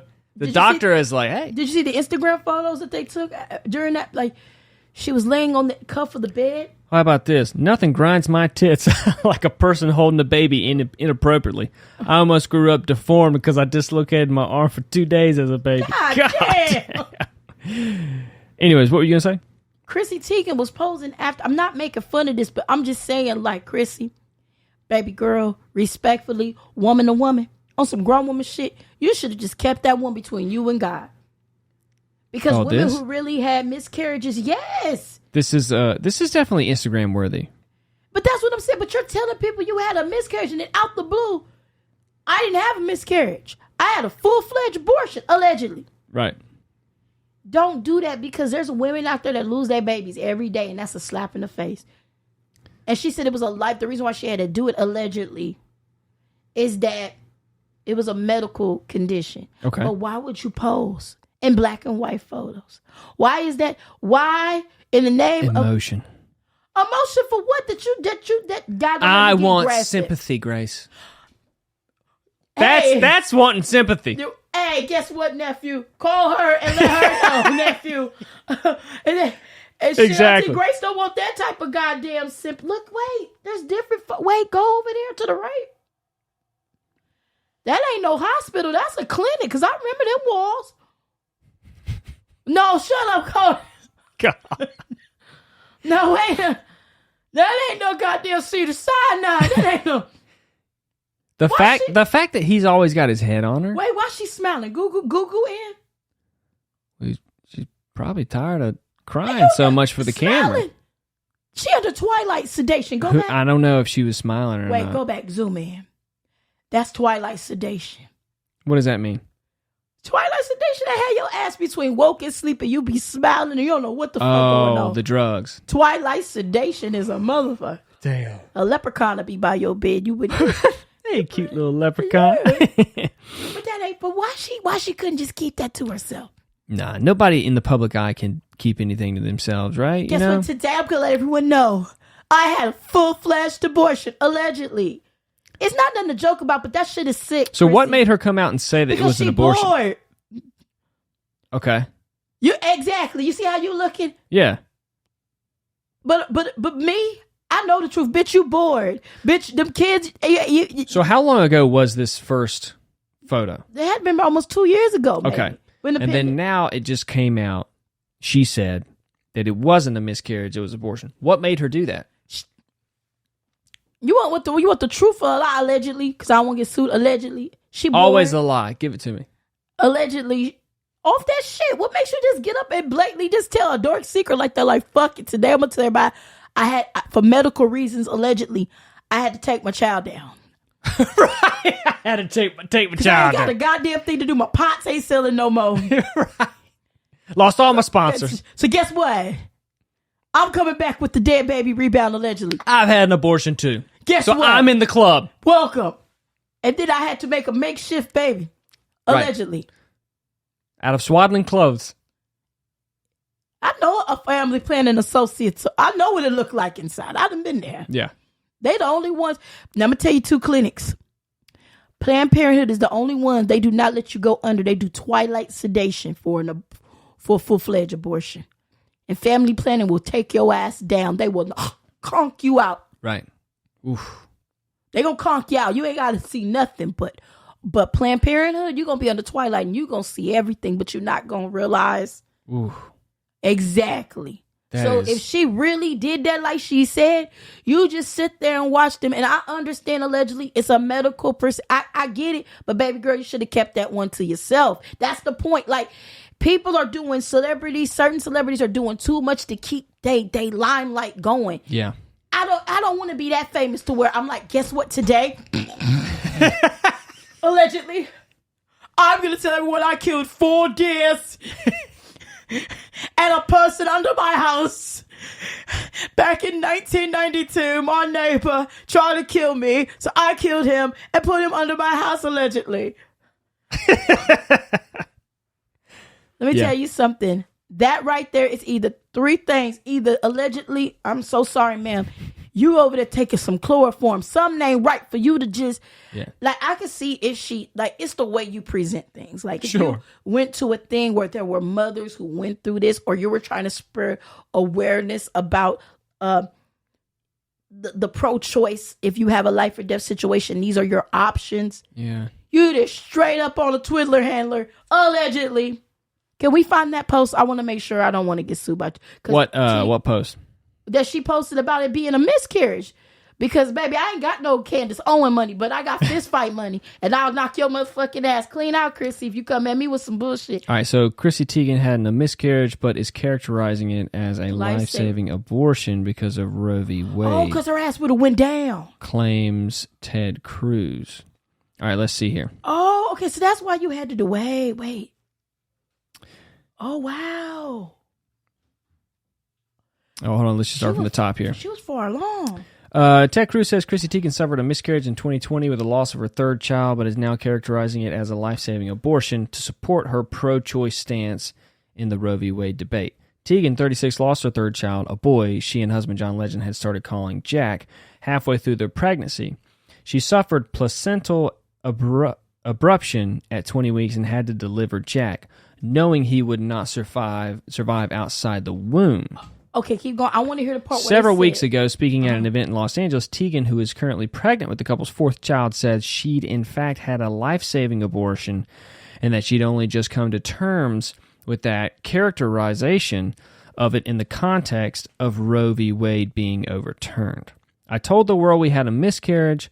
The world agreed we had a miscarriage. All the headlines said it was a miscarriage. Let's just call it what it was. It was an abortion. An abortion to save my life for a baby that had absolutely no chance. Okay. In a recent episode of his podcast, Ted Cruz insisted that Teigen suffered was indeed a miscarriage, that it remains protected under the new abortion laws in America, and that she is only now describing it as an abortion because of the current political climate. She may want to characterize it as an abortion in this political context, but she described it at the time as a miscarriage, and it certainly sounds like that was an accurate description. Okay, can I say something? So he's saying it was a miscarriage. Okay, let me break down the old school methods of abortion. Oh, here we go. Mm-hmm. If there's a medical procedure in that context, it's not an abortion. It is the law in all 50 states, and it should be the law in all 50 states, that doctors can intervene to save the life of the mother, even if it means tragically losing the child. He continued, there is nobody, even the most robust pro-life advocates, nobody argues that when the mother's life is in danger, that you can't take extraordinary medical steps to preserve the mother's life. Conservative host Liz Wheeler asked him, Chrissy Teigen, she tragically lost her son 2 years ago halfway through the pregnancy. She had a placental abruption. They had to induce her labor. He wasn't yet visible. She miscarried. She publicly posted the pictures. They were heartbreaking pictures. Fast forward 2 years now, Chrissy Teigen announces that she recently realized that her miscarriage of 2 years ago was actually an abortion. Do you have a response to Chrissy Teigen? Wheeler then said it only added to the tragedy to now describe the loss as an abortion. Teigen did not immediately respond to the Daily Mail about Cruz's remarks on Tuesday morning. She was admirably candid at the time of the loss, writing in a post at length about how she'd suffered the abruption. She said, my doctors diagnosed me with partial placental abruption. I had always had placental problems. I had to deliver Miles a month early because his stomach wasn't getting enough food from my placenta. But this was my first abruption. We monitored it very closely, hoping for things to heal and stop. Abortion laws vary in every state, but in every state in America, it is legal if deemed medically necessary to save the woman's life. Placental abruption is an uncommon yet serious pregnancy complication that can be lethal to both the mother and the fetus. Mm-hmm. It involves the placenta detaching from the uterus, cutting off the uterus's supply of the nutrients and oxygen it needs to develop, and causing heavy, life-threatening bleeding for the mother. Okay. So it seems like it was a miscarriage. Okay, I understand that. But there are some things. That's the point of what I'm making. It ain't about what she did. You don't have to tell the whole world your fucking business. Yeah, right. You don't have to tell the whole world what you're going through because the thing about it is, I'm going to tell you how abortions work. Okay. Break it down for me. I hate to say it, I'm breaking it down. And you probably wondered how I know. Trust me, baby. I've been through them. I know.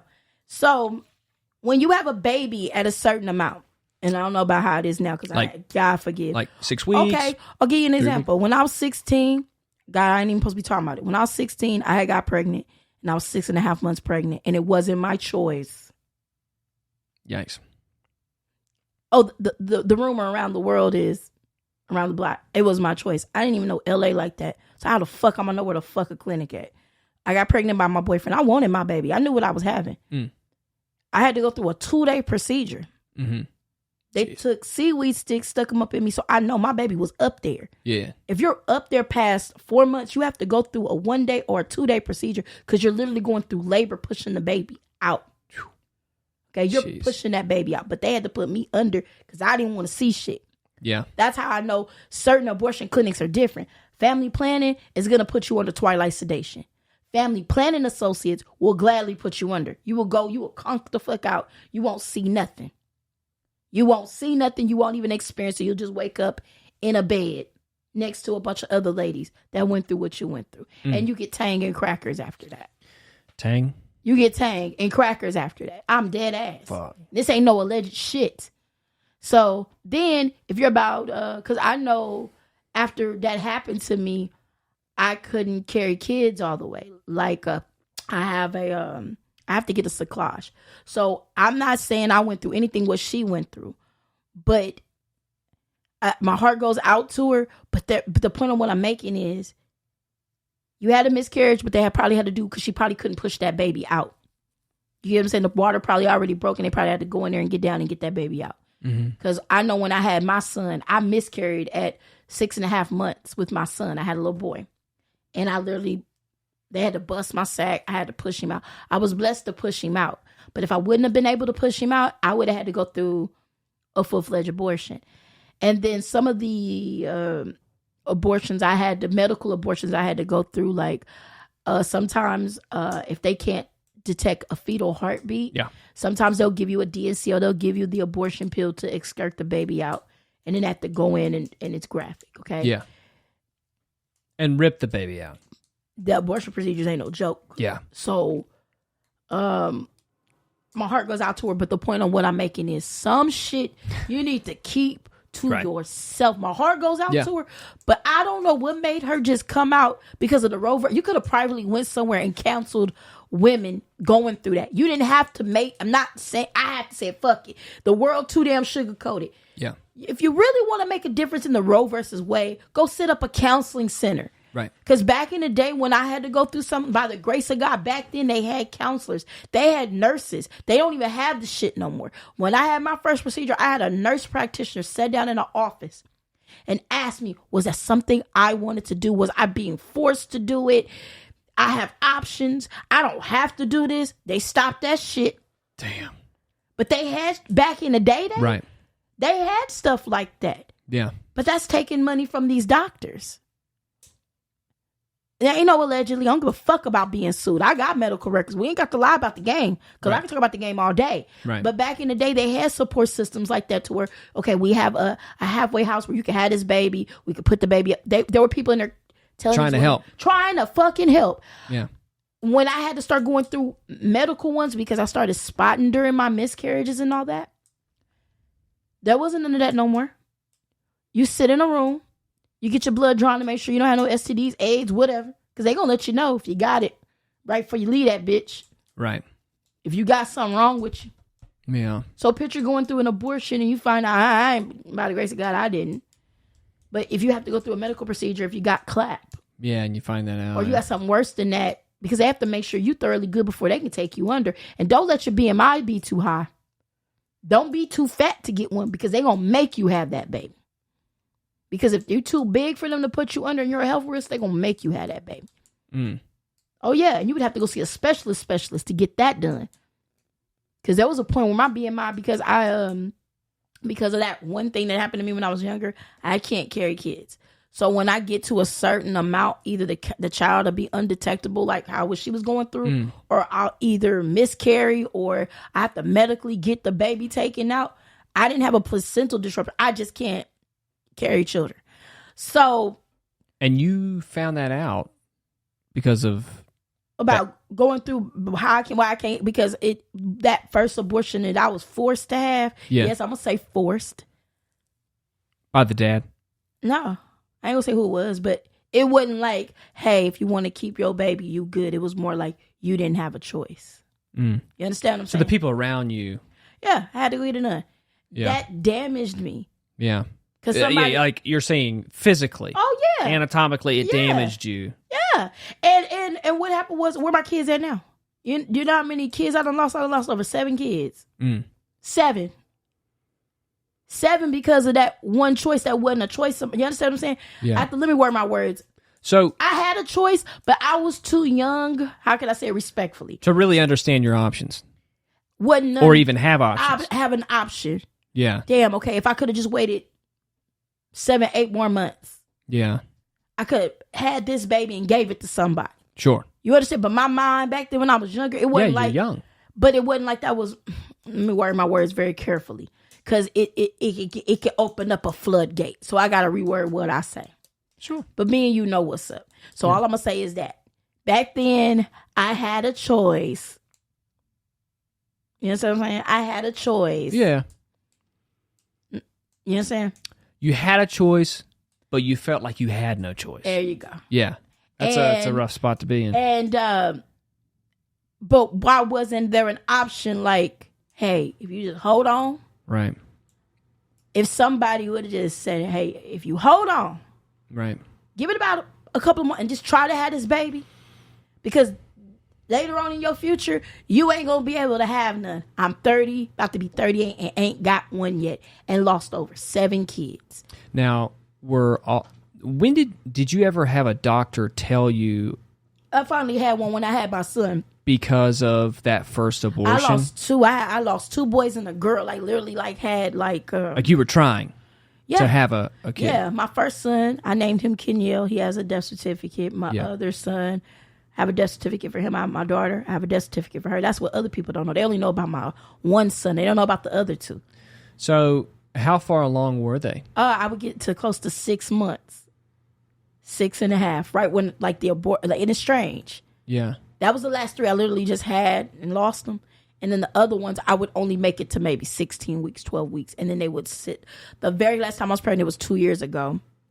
And I had to take a pill too. But my baby I was at work. I didn't know my baby was dead. My baby was dead inside me for 2 weeks.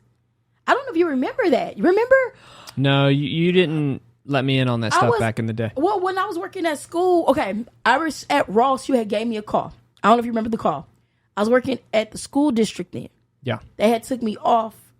I said, oh, hey, I suffered a miscarriage. I didn't tell nobody, but it was something I kept to myself. I was pregnant then because I had went to Indiana and got pregnant by my boyfriend. I don't know if you remember me going to Indiana back in. I don't. Yeah, I went to Indiana and got pregnant by my boyfriend. So we were trying to have a kid. But what happened was that's when the school district and I was beefing. Remember I had right. We're going to talk about the incident. But that's probably what caused it. But when it was a rainy day and my stomach was cramping real bad. And I was walking in the rain. My shoes was ready. I was trying to make sure the kids got the 8. The next day, I had my 2 weeks checkup because I was a high risk. I went in there. They had to hurry up and get me going because my baby was already dead at 12 weeks, and it was dead maybe longer than that. It's like the little thing because I had an infection set in my intestines from it just sitting there. And so when you were feeling that pain, it was that you went to the doctor. Yeah. And you were like, this can't be right. And they sent me over to the hospital, and then the hospital gave me the pill and watched me and told me to go home. And they're like, the baby has died. Yeah, basically. Yeah. And then I went home. And so a miscarriage. Yeah, they had to do right? it. Yeah. That would be considered a miscarriage. Miscarriage, yeah. But it was like, what was it called? Miscarriage. But they had to, instead of me going through a DNC, I had to take a pill. Okay. And if the baby wasn't gone by the time they checked me, by the time I was They would have to pull it out. They would have to pull it out. Jeez. So if people talk about abortions, even though that's a taboo subject. Right. But it's real. I'm not being mean to Miss Teigen, but there's some little girl that needs you, Miss Teigen. You could have sat down and saved a little girl like me back in the day. I mean, hell, even I wish, but I'm not going to say they not because I don't want to say allegedly. But I could tell they not going to let that go down because it wouldn't be so many high rates of abortions. Do you think that, because it seems like like my views on abortion are, it's such a horrible thing that happens. Yes. Like I would much rather have people in a committed relationship of two people who want the baby, right? And don't even want to think about having an abortion, right? And their finances are set up to where they can have a kid, but not everybody's in that situation, right? And so you feel like if you have a kid, I can't provide for it. I can't even take care of myself, or my husband doesn't want it, or I don't want it. Like I hate to think that people are in that state of mind, which causes people to have abortion. But in Cali. Right. Why do you think it's two different abortion clinics? Let me explain something. Let me tell you the craziest shit. Just to finish my thought there, go ahead. I want you to go ahead. But like, it's sad that happens, right? And people get to that state where they feel like they can't have a baby and they shouldn't. But the conversation around it seems, like you said, to not present other options. It's like, especially nowadays, because like it's like the racism stuff we were talking about with Chicago law, or the Purge law. Yeah, the Purge and law. It's like, oh well, the bail money is oppressive to black people because a lot of black people in Chicago don't have money, so we're just going to eliminate it because it seems racist. And it's like, a lot of times when you talk about abortion, it's like a lot of people feel now with the culture, just support the person who wants to have the abortion 100%. Instead of being that real good friend and being, well, have you thought about it completely? Okay, Kat. Have you, maybe there are some options. Let's sit down and think. All right. Well, right? Okay. Even though, you know why I say it's a taboo subject? Yeah, because people will lose their fucking minds over it. Okay. Like, you got to be 100. Yeah. LA is number one for it because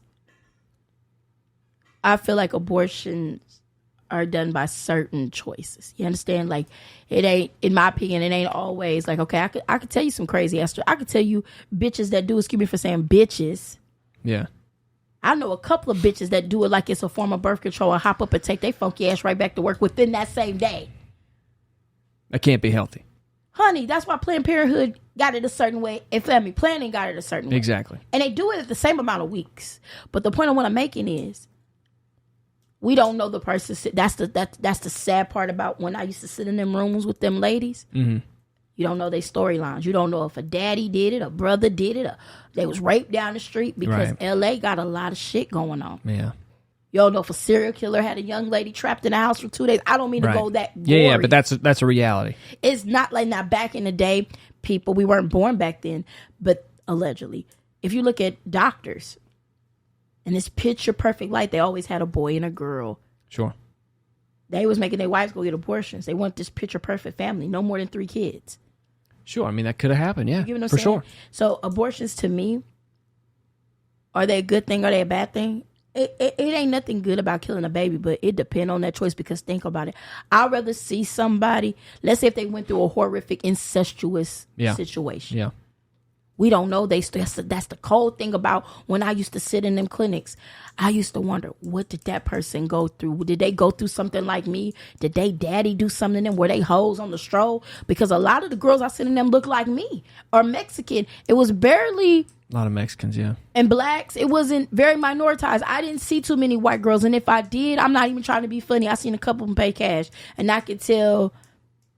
It was either because they was in college. You get what I'm saying? And some of the places I went to some not bragging. They have upscale places where it will fit the need of your situation. Right, yeah. I know one right dead in the heart of the hood. They don't give a damn. They get right up and take their ass. I ain't even gonna put the place on the spot. They will literally sit in a chair, talk to you on the twilight. When this gonna be done? Because I gotta hurry up and get back on my job. I'm on my lunch break. Like it ain't shit. I wish the bitch would tell me I'm lying. Yeah. I mean, there's I know a bunch of bitches that do that. And that's probably why they had to put a cap on it, because it was because the thing is, with abortions in LA, California, you can use Medi-Cal. You can use taxpayers' dollars to get abortions. And it doesn't even, women used to tell men back in the day, oh, I need $500 for an abortion. Right. Abortions ain't even $500. They used to be 12 something, and you can use your Medi-Cal. Yeah.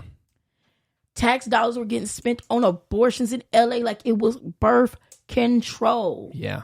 Yeah. See, it's a sad situation that has become the birth control.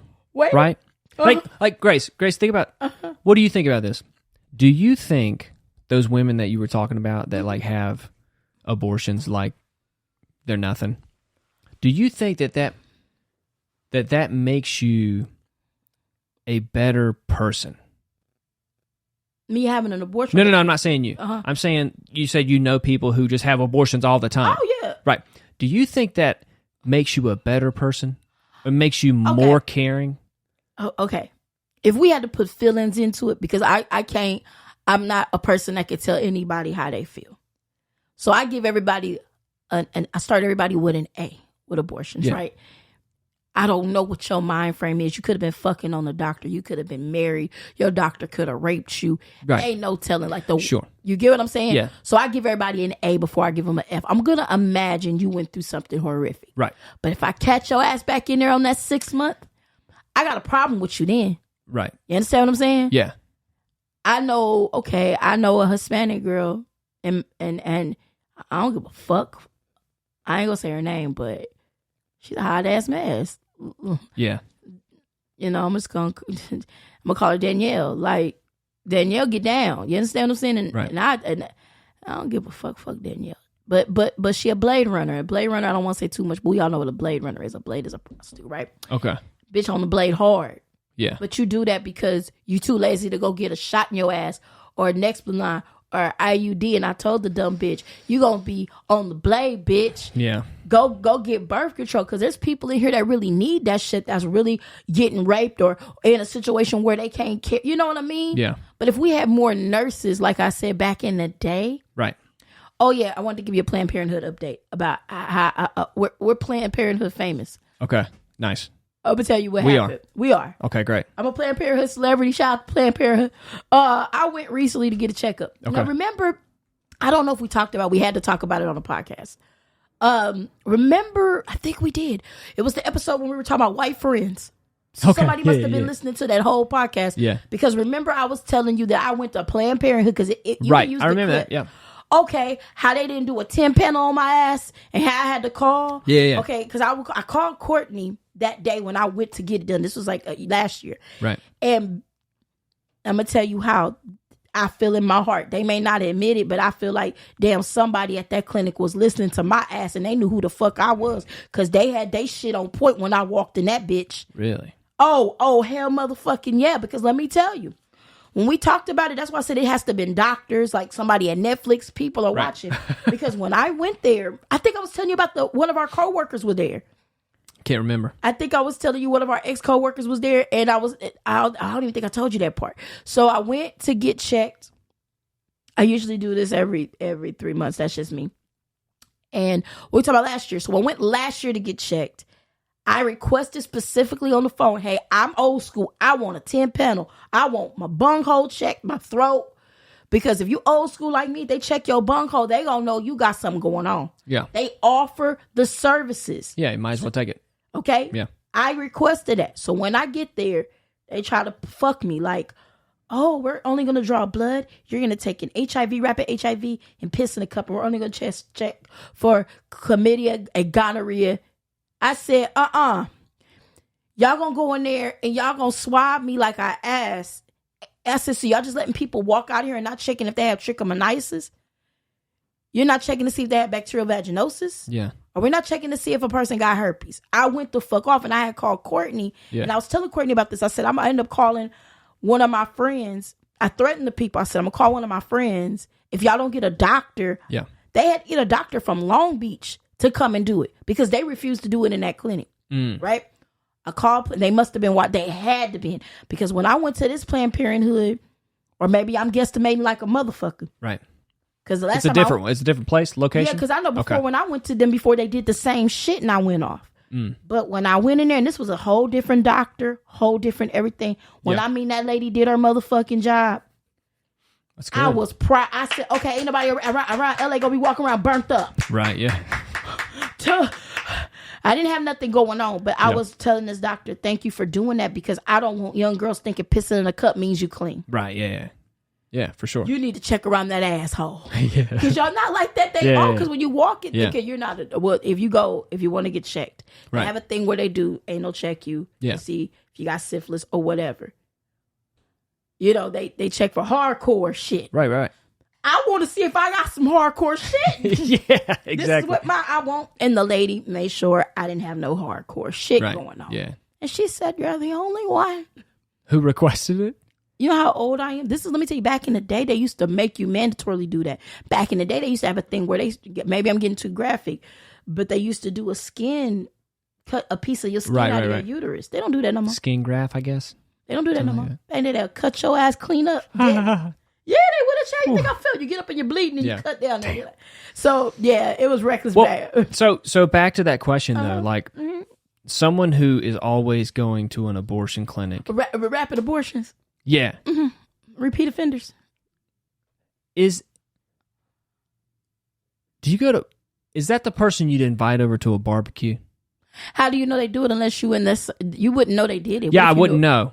Well, let's say but I'm just saying, since you said you do know. The bitch is a blade runner. The bitch is a blade, not being mean. Right. The bitch is a blade runner. Like, I don't see the bitch unless she's like, I'm on the bus and she on the blade and I speak to her. I'm being just straight up with you. Now, if she was just a normal person I know that worked at a clinic, the bitch wouldn't be coming to my barbecue because you think it's okay. You think it's a joke to flush a kid down the toilet. Yeah. Well, see, that's the thing. It's like you see a lot of people who get excited about having an abortion. That's called an addiction. Right. And I just don't see that as healthy. Well, let me tell you something. That's probably why those nurses, they probably took those nurses, because picture being a nurse provided by the state, getting paid $14,000, $50,000 a month, because the county nurse practitioners and doctors get paid almost close to $20,000 a month. I know this for a fact. You Google what a nurse practitioner or the doctor makes for the county or the government, close to 20 bands. This ain't even a hospital. This you sitting in a clinic, just doing regular clinic work. But let's say you're an abortion specialist. You got all these women in life in your hands. You have pamphlets. You have social worker skills. This is you. Picture every bitch telling you no, no, no, no. And you see the same bitches over and over and over. I remember one time my abortions was getting so bad, the doctors was like, don't come in here no more. And I bullshit you not. And it wasn't like I was doing it as an addiction. I just kept losing kids. Right. So it was like a clinical choice, I guess. Yeah.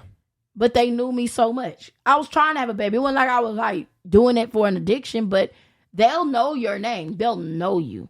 Yeah. And they'll tell you, hey, I remember one time I had cut it close. They were like, it was to the point Planned Parenthood wasn't doing it. I think that's probably why they had to come up with 2 centers. Because I know Planned Parenthood back in the day used to not do it at a certain limit. They wasn't going past a month and a half. Yeah. So you would have to go to family planning them. Allegedly, I know they did mine at 6.5 months back in the day. They can't tell me they didn't. Medical records is a motherfucker. Picture how far I don't even know how, if they would go 6.5 months, imagine how far they would go. Yeah, you get what I'm saying? I know, it's sad. It's sad. I just don't. I understand that a woman can feel powerless in a situation, especially like, let's say the worst case scenario of incest or something like that. Oh yeah. You're rape. You're powerless, and then you're stuck with a baby. Different situation. That is totally different situation. Let's talk about that about something else. Yeah. But like, if you're not taking care of yourself, and you're not taking birth control, and you're having sex, unprotected sex, and you keep getting pregnant. A form of Munchausen by proxy. Google that. Just put Munchausen? Munchausen. Maybe I'm pronouncing Munchausen by proxy. Munchausen syndrome by proxy is a mental disorder in which a caregiver, most often a mother, routinely makes up fake symptoms or causes real symptoms in a child or adult victim to make it appear that the victim has a true physical or mental issue. These actions are typically a result of maladaptive disorder or excessive attention seeking by the caregiver. In addition to being a disorder, Munchausen syndrome by proxy is also considered a very serious form of child abuse. The syndrome and Munchausen syndrome by proxy are now classified as factitious disorder imposed on another. Okay. Symptoms are deception from caregiver. Caregiver's reports are different from that of medical personnel. Caregiver has medical knowledge and may work in a medical setting. Caregiver has a desire to be seen as good at what they do. Caregiver routinely seeks approval and attention. Victim's medical history is spotty. Causes. One theory suggests that people with FDIA experience a history of neglect or psychical, sexual, or emotional abuse as a child. Mm-hmm. The caregiver may also have a psychiatric disorder such as multiple personality disorder, bipolar, anxiety, depression. So some women, and this is just my opinion, allegedly, why I chose Munchausen by proxy. If you know every time you date a guy and you're getting pregnant, and it's called in the hood, keep a man, baby. Right. So in order to keep your man, you fake like you had a miscarriage. Right. Or if he just ain't working, you're just going to have an excuse to have a miscarriage for attention. And then when you go have this abortion, it could be a miscarriage. And guess what? Oh my God, you lost the baby. Yeah. That is a form of Munchausen by proxy, even though it ain't. But you know that's a life inside you. Yep. They'll wait. Some of them in reports that I've done research, allegedly, they'll wait till they get about 6 months. That's why there's 2 different abortion clinics for 2 different reasons. Chrissy Teigen's situation, like I said, you could have went somewhere privately and helped somebody else with that. You didn't have to go, because I'm not saying she's trying to put attention on herself, but goddamn, you could, excuse my French for saying that, but you could have really took those good works and help the mother. Like it's like you slammed to me. I don't know. It's like she could have did something better with that situation and opened up. I'm not, because she's got a big platform. A lot of people know her. A lot of people like her. If you wanted notability, you could have made contracts with the government and had a safe house. Yeah, you could have brought some light into something. Man.